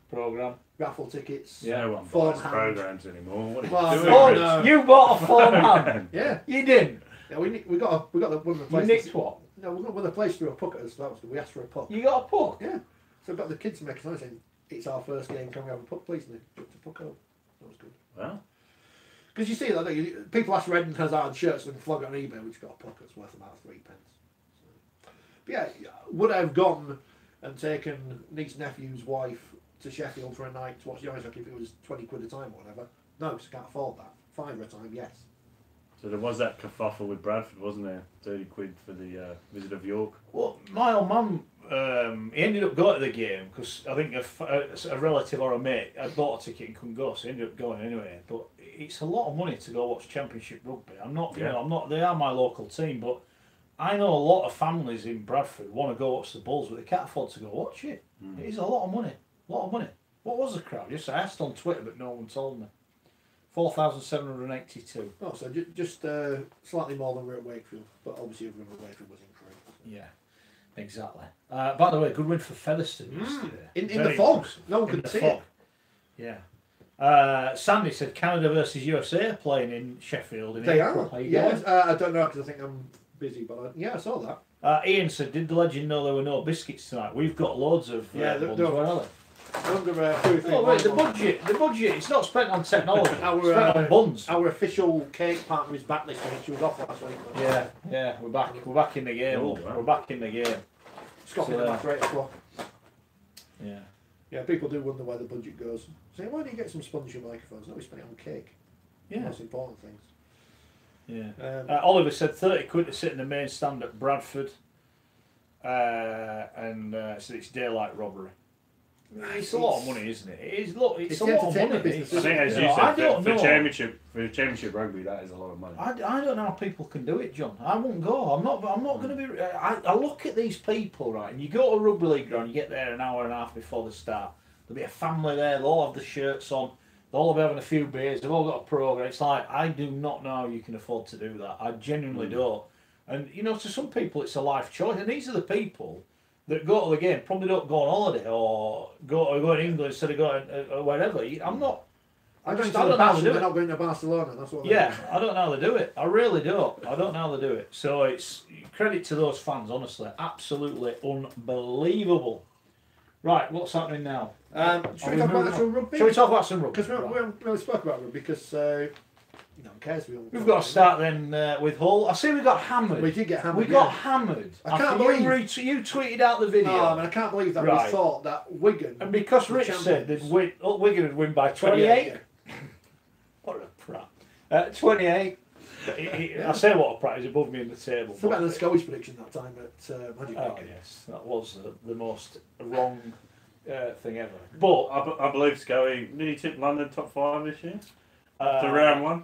Haven't won a game since? Yes. Yeah, Scully. Yeah. So, well, you were there, Golden Point victory. Fantastic history, game. Mate. Yeah, what was the game like? It was a great game. I think it was Wigan scored first. Hull turned up to play. Their energy and enthusiasm was really good. By the way, Gareth Ellis, what did you? How did he play and what did you make? We had a bit of banter before the game. I said, you right, picked the Oracle Wilson. As soon as he got named in that team, right, Lee Radford had an extra 10% out of every member of his team. Without even, if Ellis had sat on the bench and not come on, he'd have got 10% out of his team. I think it was a masterstroke, and I think he retired too early. Because he got that job and all went, you want this job, Gareth? You can have it, but you might have to stop playing. He went, oh, yeah, all right, I'll do it. I don't think he liked the job. I don't think he wanted to do it. And I think he's realised, and I think he's thought, I might as well be playing here. And he's playing, and I think it's the right decision. Well, we're seeing a lot of players and teams, players coming out of retirement to help their teams. This is different to Kurt Yeaman, though, isn't it? He's going to play. Surely he's going to carry on playing. I think it was a Carl Foster last year, Jack Howson at Hamilton. Yeah, but Gareth Ellis, if you'd have made Gareth Ellis available to sign last year, every club would have been in for him, wouldn't they? There's no one who'd gone, oh no, he's over the hill, mate. Over the hill. They've gone, yeah, come on. Yeah, when do you want to play? What number do you want to play? I think he is a once-in-a-generation player. And as you said, and he played for 25 minutes, he came off the bench. He was solid. He still got that shutter step. There was one particular, Gabe Hamlin, the young Wigan Pot, ran at him and it got absolutely crunched. It was brutal. But it's that leadership and that inspiration that he brings. Yeah. So that is, I guess, the issue for them is who's going to step. Well, when he's not been there. But obviously, and Lee Radford, I asked him about this after the game, and he was just, the other players, it's the words, it's the actions. Yeah. They grow another leg with him there. But realistically, long term, how many games does he play? Yeah, but I'm not being rude. Is that? Do you just pick and choose the game? You pick and choose. Yeah. You do what they do with O'Loughlin at Wigan. As and when you need him. But I think nearly everyone in that team was very good. Like Sneed was very good. Jake Connor was outstanding. Westerman threw the most outrageous dummy. He nearly screwed himself into the floor. He almost broke his shoulder. It was They and Wigan, to their credit, came back. Zach Hardacre had the conversion, would have won it. Bit of controversy, did it miss? Or it looked like it missed to me. Yeah. To be fair, that's what my Wigan supporting friends said. I think Wigan came, they had a real dig, but it would have been very harsh on Hull to lose. I forgot it was Golden Point. When I saw he scored at the end, I thought, it's a draw, it's another one unbeaten. We got hammered for not saying, look, they've won a game, brilliant, it's 1 in 14. You take any win when you've lost 13 games in a row. I almost think it's made more special by the fact that they won it, having thought we've thrown it away. You know, if he kicks the goal at the end, they lose, don't they? But good performance, please for Lee Radford. We know that. But I think Hull fans coming out and giving us stick for saying that we're going to lose is a bit rich. I can't believe it. And as I kindly pointed out, we have been right the last 13 weeks. So come on, we'll give you one. You flip that on the other side, though. I mean, I know they've had some very tough games, but Wigan, 1 win from 4, including the World Cup Challenge, and they're 0 points, second from bottom. The one thing I would use, it's no Scott Taylor, and Karen said Ellis is replacing Scott with his mysterious 3-match ban. It did look a bit harsh. Who Hull County going to bring in to replace Joel Thomas? Well, it's a 5-game ban apparently. So what's he done? Question the integrity of a match official. Well, presumably it was the no try, did he knock on. Or did he sign that Rob Hicks petition? That's what he's done. That is the stupidest thing I've ever seen, that Rob Hicks petition. The t-shirts are coming, by the way. Oh, they are. They're on the But I've been sent a video. Not the Rob Hicks t-shirts, the People Are Idiots t-shirts. From the other side, and Tompkins scored that try. Right. No knock on. Okay. So obviously he would have been quite filthy at that. I'm not condoning the abusing the matches, but the linesman is right there, like literally 3 metres away, and that might have cost them the victory. But so a win for Hull and defeat for Hull KR. Now, Rich, we did say Salford would win. We did. Salford up at the top. 3 wins from 4 for them. They'll be delighted with that one. Yeah. Absolutely. A couple more wins and they're safe. No, I'm serious. What do you reckon? London's not going to win 7 or 8 games this season unless a few clubs go bust. Get -12. There might be a point where Wakefield miss out on the top 5 because they didn't win that game at London. You never know what's going to happen, do you? It's a mad world of rugby league. It is. So Hull KR beaten at home. Salford entertained Saints this week. How good was Saints Leeds as an entertainment? That was an outstanding game. It was an outstanding game. I was there, watched it. What a game. Wow, Saints started off electric first 10 minutes and Leeds came back into it. My man crush on Conrad Hurrell. It's like watching the volcano at Bradford. Unbelievable. Are you going to start blowing kisses as well? You like when he scores the tries, he blows the kisses? Yeah, we must have been at me. I thought it was funny, Holbrook after, and I didn't get this on video, but he said, "Oh, what did you think about when Nagama went off? Because he got banged in the first minute and went off. Then he's 2 minutes in, and he said, "Oh, you should ask Louis McCarthy Scarsbrook because you don't want to play in the centre against that guy, do you?" But I thought they did well, and then I just thought second half Saints were outstanding. Walmsley and Thompson. They're unstoppable. My worry about Leeds, mate, and I've said this before and I'll say it again. I don't think the pack's big enough. Yeah. I think they played quite well, and it's been improving every week. Ball in hand, they're good. I like them. Their try line defence. I mean, that Luke Thompson try, that was embarrassing. I mean, Ferner would have been blowing. I mean, you get a prop stepping 4 players, and in fairness to him, he's not a prop with a step like Nagama. Yeah. It was embarrassing. You could almost. And the week before, it was 2 weeks before, Joe Bullock just went through Trent Merrin. Ferner's got to be disappointed with that. Yeah. The referee, Rob Hicks. I personally thought there were 3 big decisions, and they went against Leeds, but he gave what he saw on the field. Now, the first one, the double movement, everyone's saying. All the experts I've listened to said it was a try. So people are writing a petition about him, but he's got it right as far as I can see. Yeah. The Lola here one, if he gives it a try, no one mourns. He thought he was underneath it. He was right there. Said no try. There was no proof to say it was a try. It was that goes against Leeds. But what, the one with 3 minutes left? Yeah, but he called it play on. Yeah. Robert Hicks said play on, and someone's in his ear going, it's not on. Yeah. So that again, so you're signing a petition, Rob Hicks out. Has he actually got any of those decisions wrong, or is it just that they've all gone against Leeds? So it looks, if one had gone each way, would anyone be as bothered? We don't do ref bashing on here, not at all. We don't be like football where coaches go on the pitch afterwards and berate the referee. No. Because as soon as we go down that line, that's it. The Lola here one, I thought, 50-50. He thinks he's held him up. He's held him up. I just, that's it, innit? I don't see what the uproar is about it personally. No. Leeds lost because they couldn't defend their own line and they didn't score in the second half. Yeah. That's why they lost. Yeah. And they didn't lose because Rob Hicks gave a try, or didn't give a no try. People are idiots. And if he's not the best ref in Super League, then he's in the top 2 or 3. Wasn't he great the week before in the World Cup Challenge? I thought he was. I think there was a lot of people moaning that he didn't send off Uriah Hargreaves. But those are the people who then say bring back the Biff. So it's, they can't have it both ways, can they? Yeah, look, he's the best referee, he's one of the best in our game. I watch it for the sport. I'm not bothered. I'm not one of these who's the ref. The thing is that whether he's got a few decisions wrong or not, which is debatable, he's not biased against. No, he's not sitting at home thinking, I've got Leeds this week, I'm going to really scum them. And then I've got them in 2 weeks. He doesn't until you come out with Rob Hicks' betting account where he's put all his money on bloody St Helens last week. Then I'm not interested. Just stop telling me about a referee. I don't want it. I don't want it. They make mistakes. Also, if you start an online petition, learn to spell first. Not as big as 4 Leeds players not being able to tackle one player. It was like watching us 3 try to tackle him, wasn't it? It was. It was bad, You know what? Even if it's saying, apology, you, John, you probably would have been able to tackle him. Me and Richard have flopped on. No. We'd have flopped on. Maradona in '86. That's what he said, yeah. It was like Maradona. Not the handball one either. Well, there was handball was in there. And Luke Thompson is not Maradona. No, Maradona's a bad no. person. The other thing with that Saints Leeds game, I was trying to think of something else in that game. Oh, that's I was talking to you at the time, wasn't I, when you were at the game? The worry for Saints this year, perhaps, is their goalkeeping. We go back to the semi-final with Cass 2 years ago, and that was the difference between the two sides, and Cass went to Old Trafford and the Saints didn't.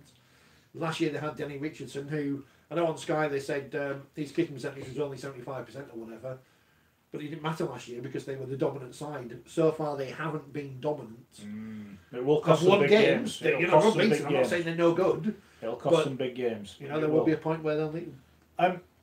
Can I just raise the point? I mentioned this to you the other day on the referees and video referees. It is my understanding, right, that several decisions this year that have gone to the video referee have been given within 1 or 2 looks of the video, but the presentation of the game does not allow the try to be given so quickly.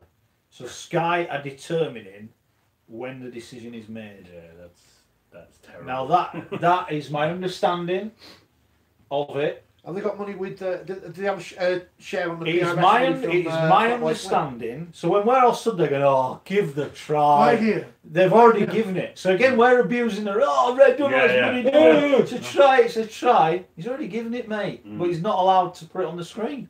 How bad is that? That's probably the worst thing in the game is when you see a try, you know it's a try, the ball's down, and there's 3 minutes of replays. Yeah.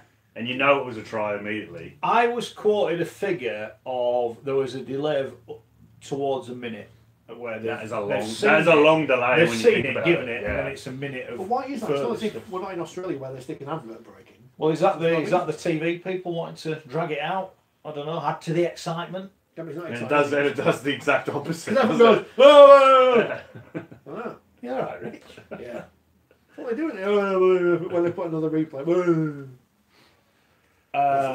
Stuart said, how true is that though? I presume he's on about that, the statement I've just made. Stuart, he's come from a very, very, very, very, very, very, very, very, very good source. There you go. I'm happy with it. Or I wouldn't have said it. We don't do that on here. We don't claim stuff that don't happen. Warrington win again. Huddersfield lose again. Huddersfield lose again. Now be careful. No, we can't say anything nasty. Have you been banned yet? We can't yet? say anything nasty about Huddersfield. We've got to be really nice about it. Right, but they've lost 3 on the spin. I think the thing with Huddersfield, you look the last couple of years, unless they start winning, who gets the blame here? Because they keep sacking coaches, they keep recycling them, nothing really changes. I mean, obviously Wolford had a fantastic run when he came in last year, but they've got a lot of injuries. They haven't got that many. They've got some injuries. Yeah, I just think you've got. There's a common theme here. Team struggle, get a new coach. Team gets better. New coach year after struggles, get a new coach. Like you said, when does that end? When do the players have to take on board. I mean, 32-20 don't look bad, but they scored 2 tries in the last 5 minutes. Didn't Made it look a lot so they got battered really. Yeah. Warrington 3 wins from 3. Blake Austin apparently brilliant again. They're getting the money out of him at the minute. I know it's early days and you don't win any medals in February, but he's doing all right, isn't he? He's doing very well. I mean, I think most people expected him to do well, but there always is that bit of doubt. You know, you move over the other side of the world. It's a different one ref. It's a different competition. You know, different rules, different interpretations. But he's been fantastic so far. He has. So when Shane Flanagan going to be coming into? Well, you know, we've got this new rule that bands have got to be held over, don't they? Like Ben Barber, so well, yeah. Who? Well, no, we're not going down that route again. We've done that. Wakefield, they won, Rich. They won. Way! Yeah. Wakefield Oh, 22-12. The Dragons were bloody awful. Yeah. They always have, aren't they, this early in the season? Then they get good again, and then they, blow up in the playoffs. Tom Johnston, he does Tom Johnston things in the corner, and I tweeted this out on Thursday night. Why did no one at Super League tweet that out until the next morning? Yeah. Tweet Is that out just lazy, straight or away. what do we think? I don't know, because I know how long it takes me to make a video of about 15 seconds, and it doesn't take that long on my technology, which is not, I'm sure, the technology they've got. Yeah. We should be getting these clips out there of great moments while the game's on, like the NRL does, where it's in a minute of the game. So people at home might see it. You watch the NFL, if you're watching the NFL, you see it within a minute it's on. Yeah, They've got people designated, tweet it out. That's social media. If you're not getting it out immediately, then what's the point? Yeah, people will then think, oh, I might watch this. Yeah. It's like rocket science, isn't it? Yeah. Ryan Hampshire had a really good game. Yeah. Danny Gruff didn't get sin-binned. Yeah. So that was good. 500th game. Yeah, played well, Bruff. Played well, Bruff. Played well. It all clicked, didn't it? And great it's a mullet. big test. Great mullet. He's going back to his 2007 hair. Stephen said, I meant for fever. He said you're making him feel seasick because you're wobbling around a bit. That's my problem. So drugs. They're not working. He's on drugs. The Verve were right. Yeah, but you're not supposed to set that many, were you? No, 8 of them on the morning. It's a nightmare. What? I know. These little steroid things. They're not proper steroids like the... We'll be coming in next week, Rich. Ben Johnson. Yeah, massive. Like you and that London podcast. 100 metres down the street. Massive. Like Ben I'm going to Johnson. get scissors and cut it off. But he was a good Wakefield performance. They won. It's the main thing, isn't it? He's going to win. Going to get a win on the board. Just going back to that, my mate once, he's a big lad. And he, one of the young lads was at the wedding. We're at a wedding, and he went, "Here, what's this?" And he put his suit on, and he tensed up, and it just ripped all the way up the back. I just remember me laugh when you said it. It was just quite funny. Bill Werben. It was just quite funny when it happened. He went, "Here, what's this?" Yeah, nice. Suit ruined. Yeah, so... but yeah, Keegan Hurst got into the bin, so that was good. Wakefield bin record continues. Yes, yeah. And a road challenge that. So it's all going on. I don't know. Good win. I'm worried about Friday because I'm always apprehensive going to Headingley. Leeds have started to do the predictions in a bit, won't we? But that'll be an interesting game. It'll be an interesting game on Friday. And it will. Wakefield got the win on the board. That's the main thing. That's it. They're off the zero. I think that's going to be a belter, by the way. Leeds to Wakefield. If Leeds throw it around like they do and Wakey come to play, that's going to be a hell of a game.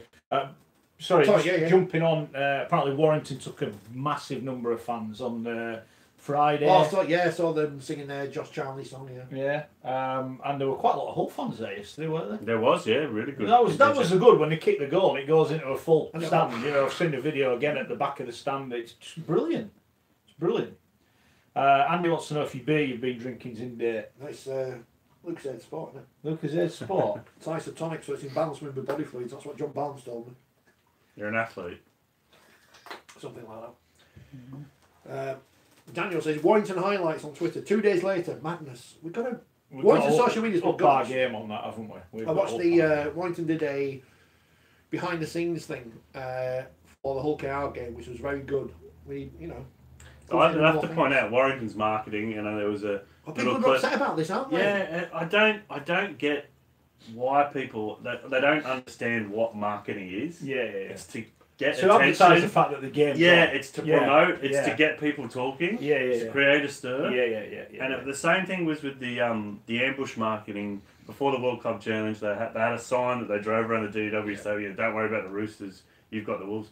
All these fans, a lot of them were tweeting me, Wigan fans, they're such an arrogant club. Steve Price is not deciding on this. Yeah, it's got nothing to do. It's like with the old Wolfie when he was there with the binocular. It's just a Mickey tape. Yeah, we can't. You can't have anyone taking the Mickey. It's not allowed. But they want to build the game up so they get more people to the stage. And there was Wigan fans moaning about remember the Chris Sandow pie smash? Right. That was disrespectful. It's a pie. No pies were killed. Yeah, and I'm sorry, if you need that for motivation, you shouldn't be playing professional sport. Disrespecting our pies. We're going to go smash it. Well, that's it. Yeah, it's they should have something ready if they go there and win, ready to go. We'll see you next time, whatever. That's how it works. It builds rivalry. That's what we need. It's fun. No, we don't need that. No, we just want to be boring. Tim says, Catalan's disappointed. Hugo looked miserable playing the halves. Did he? Like to see him and Samkin swap positions. Yeah, I don't know why they don't do that. Yeah. Is he sulking, old Tony? Thought interesting. There was a report or interview with him. Or you go back to the NRL. I think the fact that you're talking about it just adds fuel to the fire. Yeah, he had a shocker the other night, an absolute shocker. Yeah, he's always been sort of a hot and cold player, hasn't he? He doesn't look particularly happy. No. And Catalans have not really got going, have they? No, not at all. Dave says lots of Hull fans turned up because it was a Sunday. Sunday rugby, as we've said. Sunny weather. Across the 62. Yeah. Lots of Cass fans went down to London apparently. Terry says Saints and Whiten have been nearly 100% injury free, so Cass to be in front with 9 players injured is the most impressive. Yeah, fair dues. We'll talk about Cass in a minute. Dean has said, when's Liam on? Well, Liam Clafford from the Eagles was supposed to be on. I think he's coming on next week. I don't know. He's busy, but he... He's got a rugby league club to run. Yeah, bills to pay. Having, we kind of mentioned this last week, and I went past. I must have been past before and not realised when I've been on the trams in Sheffield.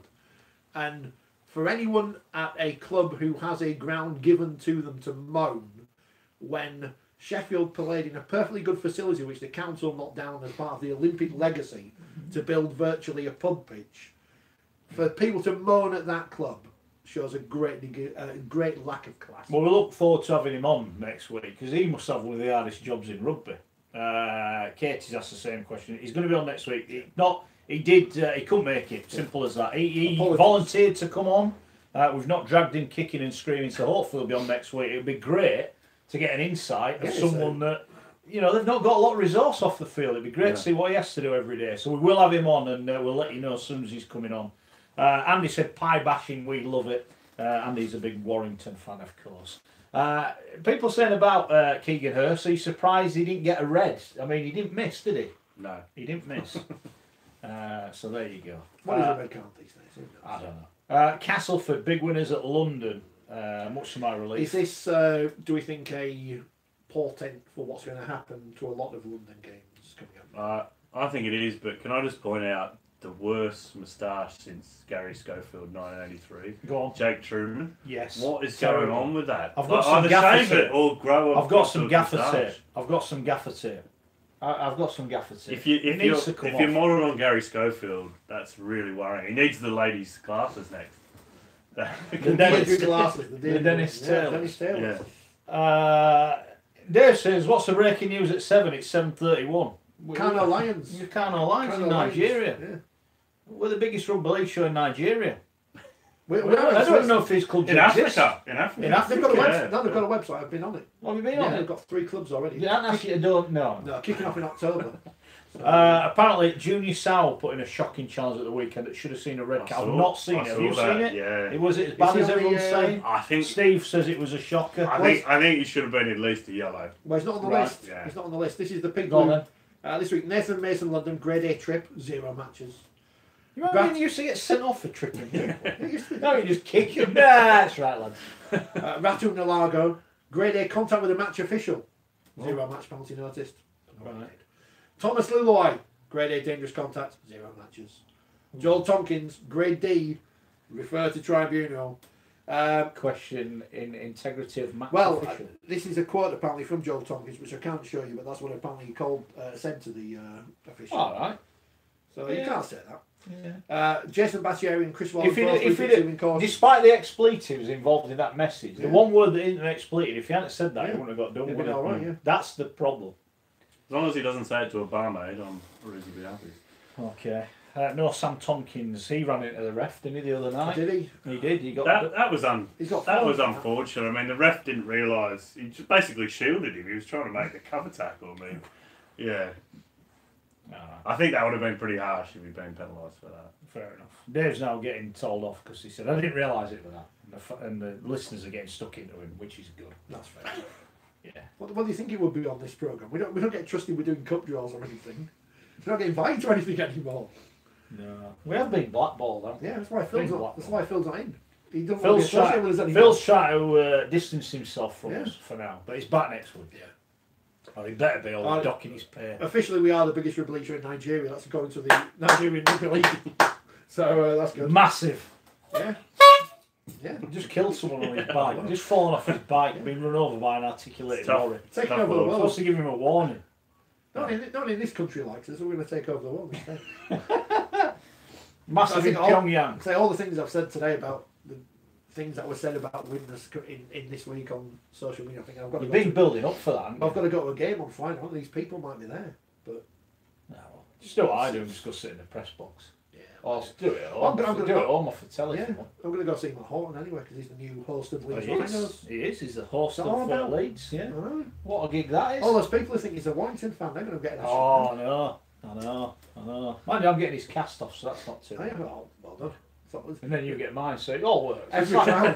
There you go. Oh, we're back in We're the all game. winning. You see, we're all winning now. We're Matt's back in got the a new job. Everyone's We're winning. back in the game. We're all back in there. As potential new market of 200 million listeners, says Nigeria Rugby League. We'll add those onto the numbers. No one will know. Good stuff. It's, Get them all downloading the podcast. Yeah. Subscribe on YouTube. That's it. Make sure you do it. Sid made a point on Twitter, as he does. You know, Sid is a divisive character. He's I a like divisive him, character. actually. Yeah, I think he's he blocked me because. Oh, did he? I kind Well, of someone moaned called earlier that out you his- blocked them. Yeah. You blocked them. Who's, It was something to do with Huddersfield, so I thought, oh, it's not to do So with it's it. one- Well, apparently I'm Andy Huddersfield, along with Andy Wigan, Andy Salford, Andy Hollands. I can't remember who I'm not Andy. Yeah. And Sid was saying, why do Sky put Toronto on at the same time as every other team in the Championship and League One are playing? It's And a fair point. I said to Sid, why does the Our League App put games on at the same time other teams are playing as well? It's a mystery. Fair point. With the TV game, we've made this before, the TV game should be on its own. When the people going, there's 80,000 or there's 100,000, there might be another 20,000 that stood at a game, watched a game, who'd be watching that game. Yeah. It's suicide, really. I would have watched the Toronto League game, but I was at the Wigan LFC game. Yeah, but had it been on at 7 when you got home, you'd have watched it. We all would. It's crackers. Was that game going to be moved? Because there was, I know Lee sent us more emails than anyone else in Rugby League, apart from to John. Obviously. They don't send them a No, job. I'm banned. And I'm sure they said there was some discussion about whether the kickoff was going to be moved, and it wasn't. It was still at 3 o'clock. So I don't know if maybe they were trying to move it for TV or not. I don't know. But this week, Tuesday, we're playing Toronto at 3 o'clock on Sunday. So against two Super League games. It's going to happen again. Right, let's have a look at the Championship then. Toulouse, narrow winners at Swinton. Swinton a bit unlucky there. They were, they had a bit of a comeback, didn't they? Toulouse were in front, but Swinton just falling too short. Swinton bottom of the table. Swinton and Rochdale, the bottom two in the Championship. It's looking a bit ominous for those two. It is. It was always going gonna to be, be. Rochdale, to be fair, signed some decent players, didn't they? I thought they might have done. I mean, look, it's only 3 games in, anything could happen, but they'll be disappointed with that, I think. They will. Lee, narrowly beaten by Toronto. I think Lee have been far better than I thought they would be thus far. I know you're not allowed to go to Lee, but they're doing all right, aren't they? They're not they for a new team, and that's what they are, being thrown together. Granted, they've got some very good players in their new team, but they're doing all right, aren't they? They are. And quite surprising, your team, Bradford, just every time they play York, it's the bogey. I know. Bogey team. I know. That is not a good result, but good win for Toronto. I said it last week. I don't think Toronto will lose a game this season.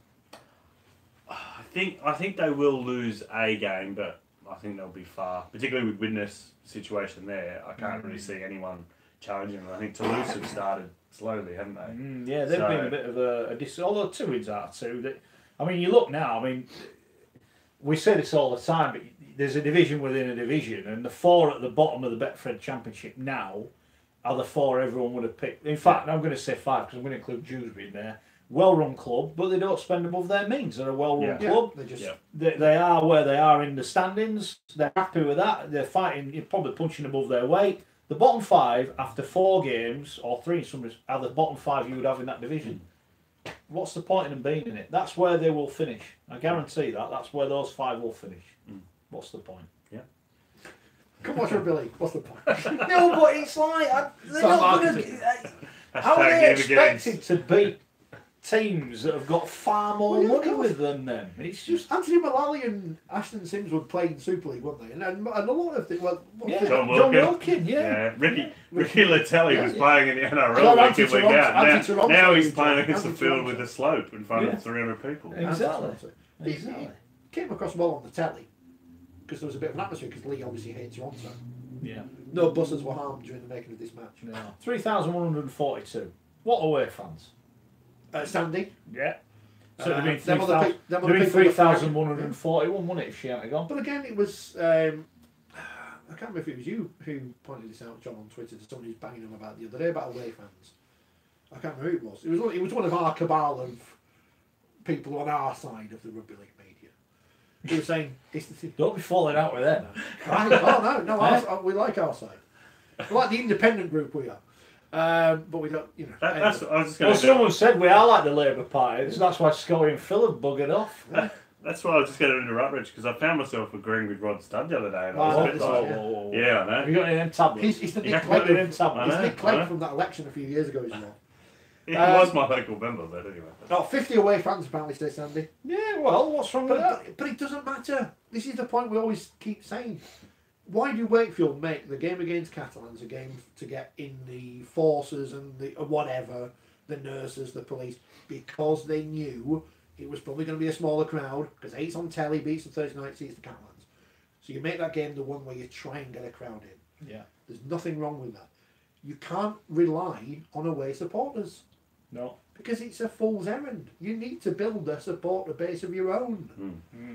So people moaning about Toronto or Toulouse or Hemel Stags, I don't know. What are we supposed to do? Mark says 2,100 at London, Cass took over 900. Looked happy on the train going down, the Cass players. I saw a few Cass fans on the same train as in the same carriage as the team. Yeah. That is an issue though, and I think I've mentioned it. Round 1 when Wakefield, I think it was 2,400, and when the NRL put Melbourne in Melbourne. Yep. Did they just say it's 17 lads? We'll see in a year. See how you get on. Or did they actually go in and help them and structure it and say you need to do this, we need to do that, we are going to do this, we are going to do that? Well, I think the figure that's been bandied about from a few years ago, because obviously it was News Corporation, Sky, etc. They owned the club. They put in $100 million, so 50 million quid over a 20-year cycle to build that club. Yeah. And now they get, I'm not off the top of my head, I think they average about 16 or 17,000 in a city that is AFL Aussie rules mad. It's kind of like Liverpool with football. Yeah. But they're self-sustained. That they're not run by a News Corp anymore. They run very well, very professional. Their marketing's excellent. Yeah, it can be done. Yeah, they're just what I was just going to say. It can be done. Hey, didn't that used to say on the wall? The other place, Well, Rugby League in London has been clubs for 40 years, I think. Yeah, 81 or something. Yeah. And the youth development and everything's right, isn't it? Yeah, that's good. That shows the player pool was there. It's just what do we do to get more in? I don't know. There's got to be more than 2,000 people who are interested in rugby league. Well, I know there. Yeah, of course there are. Yeah. But do they know it's on? Well, when I lived in London a long time ago, now 2003, 2005, I had no idea there was a Super League. Do you know what I mean? It was non-existent, and this is in Putney, so southwest London. Yeah. Paul tweeted out earlier as well. He was in London for the game. People didn't know it was on. Yeah. Are Toulouse underperforming this year, says Dave, or did they play better than they should have done last year? I don't know. I've not seen them play yet, but it's a good question. Dave's getting stuck into Jake Truman's tash. Yes, this is a time traveller from the Northern Union. How much is he on for broken time? Don't tell anyone. No. Don't tell them. Nicholas says Rochdale complaining about Toronto not bringing any away fans seem a bit rich. They don't bring any home fans. Oh, you're all right there in Toronto, Nicholas, aren't you? Oh, grenade law. It's like you lobbing a grenade in and seeing what happens. We'll deal with the consequences thereafter. I think Nicholas said he's coming over to the. He is, yeah, he is. We said we'd get him in. We said we'd isn't get him in again, didn't we? He hasn't told us where he's going, so we'll see. Beautiful downtown Bellevue. Yeah, if you want to go to Bellevue, that'll be our best bet. Yeah. Rich will show you the sights of Wakefield. Probably quite similar to Landport, really. Toilets are a bit older. Yeah. There's not as many lines on the pitch. I did find a picture of Bellevue Forgotten about about 60 that. years Thought ago. Rod Stubbery. Featherstone beat Halifax in the fog. They did. I saw someone tweeting a picture and said Featherstone have scored. You couldn't see anything. Was it Bradford and Feather played in that famous game on Scrumdown back in the 80s? Oh, I don't know. It was a famous game. It was definitely Odsal, because you knew because it was Odsal, because you couldn't see because it was a ball. That was in the fog. Someone will know. Someone will remember that classic from Scrumdown. Yeah. Oh, Nicholas was going to come over to watch 2 witness matches. Oh, they'll still be. They'll be there. They'll be They just won't be any good. Bradford 14, York 24. York with 3 wins out of 4 now. Is this the Yorker club who went bust and restarted again? Yeah, I think so. Yeah. But are now well run and do stuff right and a bit proactive. Yeah. That's them. That is a bit of a blow for Bradford, I think. Back-to-back defeats now for the Bulls. And a problem I think they are going to have is they've scored 72 points in 4 games. And we mentioned this a bit last year. You know, we look at handicaps and things like that. I know they scored a lot of points, but look who they were playing. It's going to be difficult. They need to score more points, don't they? Out of the top 10, they are the lowest scorers. There are only 4 games in, that can change. But that'll be something they'll be worried about, isn't it? They need a bit more creativity. And they've got Toronto coming up. You know, they play got Toulouse this week, at Bradford. So that's another big test for them, the Bulls. I must admit, they're only out of the top 4 on points difference. It's the early days. I think they'll make the 5. But there's some other clubs putting down good markers early now. I like the Championship. I think it looks good. The table's skewed, isn't it? Because we pretty much know winners are going to get minus 12. Right. So everyone's going to move up one. Yeah. So where does that leave everyone else? What's going to happen?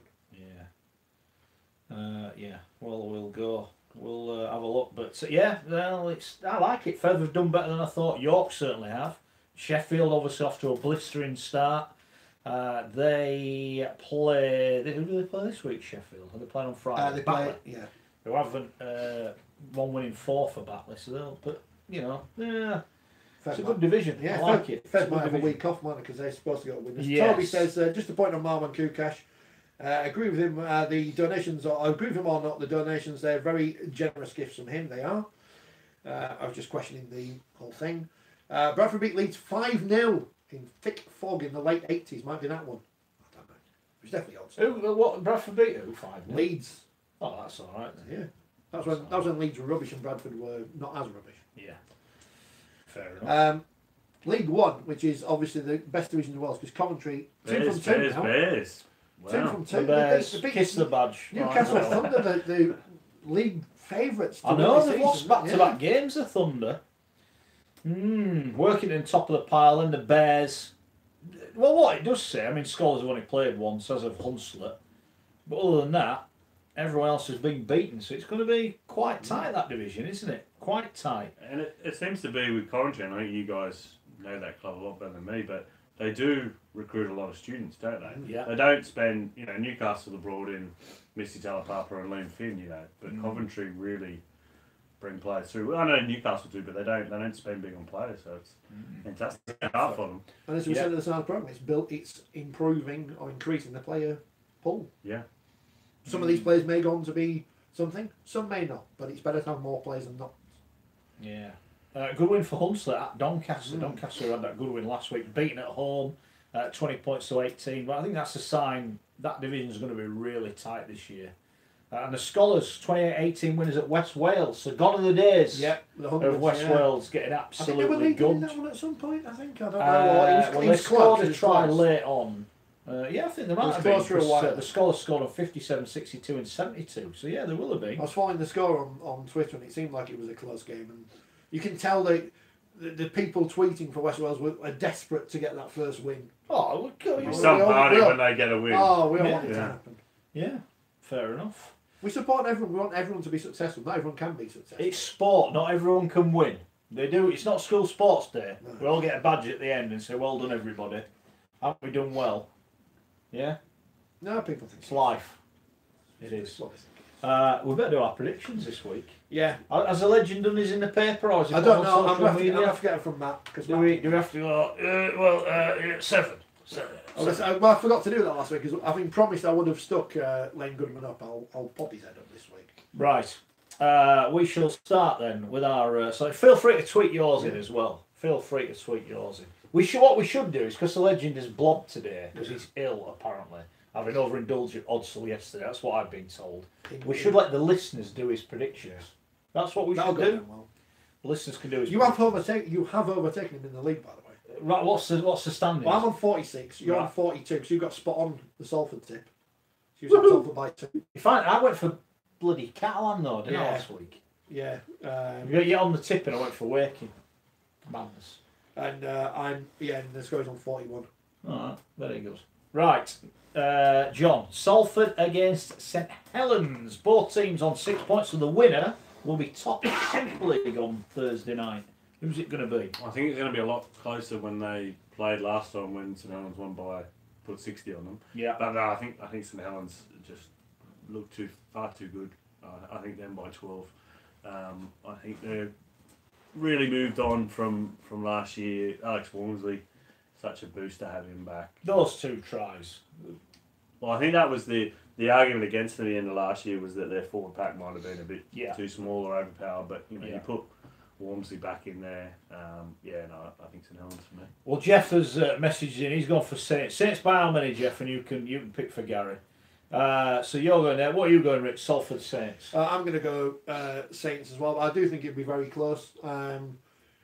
We like Salford. We like the way they play. We got thanked for being nice to Salford. Did we? We did. Yes. Nice. We don't want to be banned. So I'm going to go Salford by 8. You know when we read that A-team thing when we moved. Yeah, we said with the A-team hiding out in the North Leeds Underground. That is actually going to happen, isn't it? We won't be allowed in anywhere. We'll be like the A-team when they turn up with the false beards on and the sunglasses. That'll be us going to games. See, I've got to go to Leeds on Friday. I'm going to get in there. All Leeds are we? Yeah. I like Leeds, honest. I was sat next to Phil the other day. Never mentioned it. No, we'll be all right. We'll be all right. Just no cheering, no crying when Wakefield win. So you do get emotional. Johnston! Yes, that's it. Salford by 8. Saints by 8, sorry. By 8. I'm going to go a little bit more. I think Saints by 14. I think it'd be really tight, but I'm just with you. I thought Saints they've just got that little bit of an aura about them at the minute. And with the best will in the world, that's a massive win for Salford last week. They've got bigger fish to fry. They'll give it a good rattle, I'm sure they will, Salford, but I think Saints, just at the moment, will have too much. Toby said he's going for a shock Salford win. Dave's going for Saints by 12. So all around the same ballpark. Okay. Fair enough. Castleford Hull Cats on Friday night at the Jungle.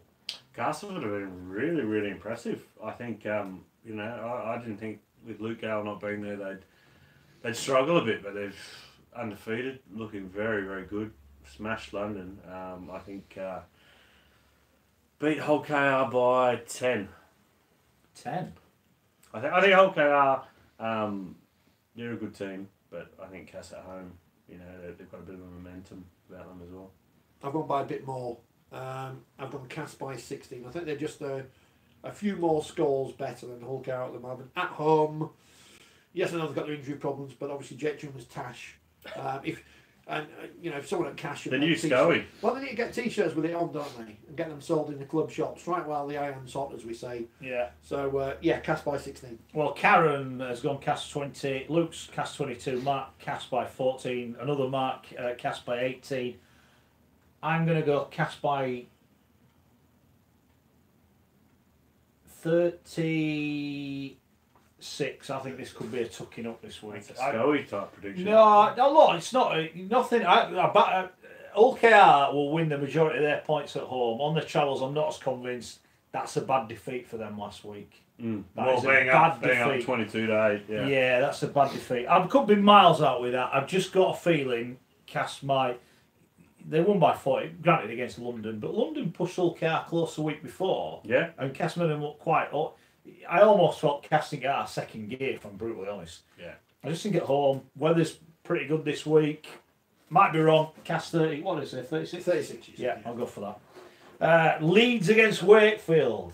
It's a really tough one. Be careful. Richard's quite emotional this week. Be careful. Steroids. He's on the roids. I think now that the Monkeys off Wakefield's back, they'll start picking up wins. They were my tip to finish 5th. They disappointed me in round 1, but on the other side, Leeds starting to hit a bit of form. First game back at Headingley after a long time. I think Leeds by 4. I think the emotion of the South Stand, because it's back now. So do you remember when it closed and that was the end of Leeds? And, it was very sad. It was, but now it's back. And a new era of legends. There you go, you see. Someone gets knocked down one day, it's back the day after. Who knew? Who knew? I think Leeds will win. But only because I'm kind of thinking, I'm using reverse psychology on this one. And I've gone Leeds by 2. And it's to be 2 Richie Marler drop goals just to... Because after Mark Sneed won this week, Richie Marler next week, so we may never see him again. Remember when he missed that drop goal last year? That cost me all that? Yeah. So if Sneed's the Iceman and Myler's the... By the way, anyway, in interest of fairness, at half-time last week, the legend, he tweeted out how well they were playing, and he actually said to me he's playing really well. So he did... That's a fair effort for someone who doesn't know how to use Twitter. Yeah, it is. Yeah.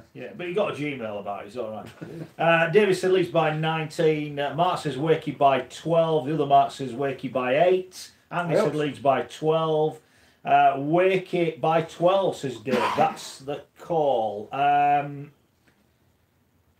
been impressed by Leeds, and I backed them with a handicap last week. I just thought they'd put in a performance, and the big thing about them being at home, they've been on the road for 4 weeks, but they've had 4 really hard games. They have, yeah. They've had 4 really hard games, and I can see this being really high scoring. I think Lola here and Marler are starting to build that combination now. And Hurrell. But then there's Bill Toop on the other side. This is a game I want to watch. Big Dave. This is a game I Against want his to new watch. club. Yep, Big Dave. Can the Wakey pack take it to Leeds? Can Leeds stick in it? I'm going to go Wakey by 4. It's the one advantage Wakefield have. Also, say their pack you need to predict which Wakefield player will be sin binned. Yeah. All right, okay. Keep the streak alive. I am going for...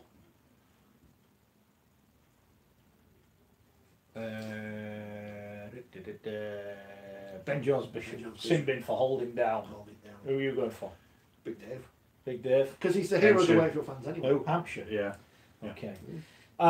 Catalan against Warrington. This is a decent game. This is an interesting one. The Dragons Saturday taking on Warrington. They're always tougher in Perpignan, but Warrington just really, really impressed me. I think they're, I think it is their year, and I think they'll keep the undefeated run alive. Warrington by 8. I've got Warrington by 6. I think it'd be another tight game. Catalans haven't quite hit the straps yet, have they? I know they beat Huddersfield, but they're a new Hull now. I will take Warrington by 6. They are I'm gonna, the most consistent team. I'm going to borrow the legend. Oh, yeah. And I'm going Warrington by 7. I can put your head on Len Goodman if you want. You can do. Lots of people. Karen's gone Y by 12. Jeff Y by 22. Dave Y by 16. Mark Warrington by 8.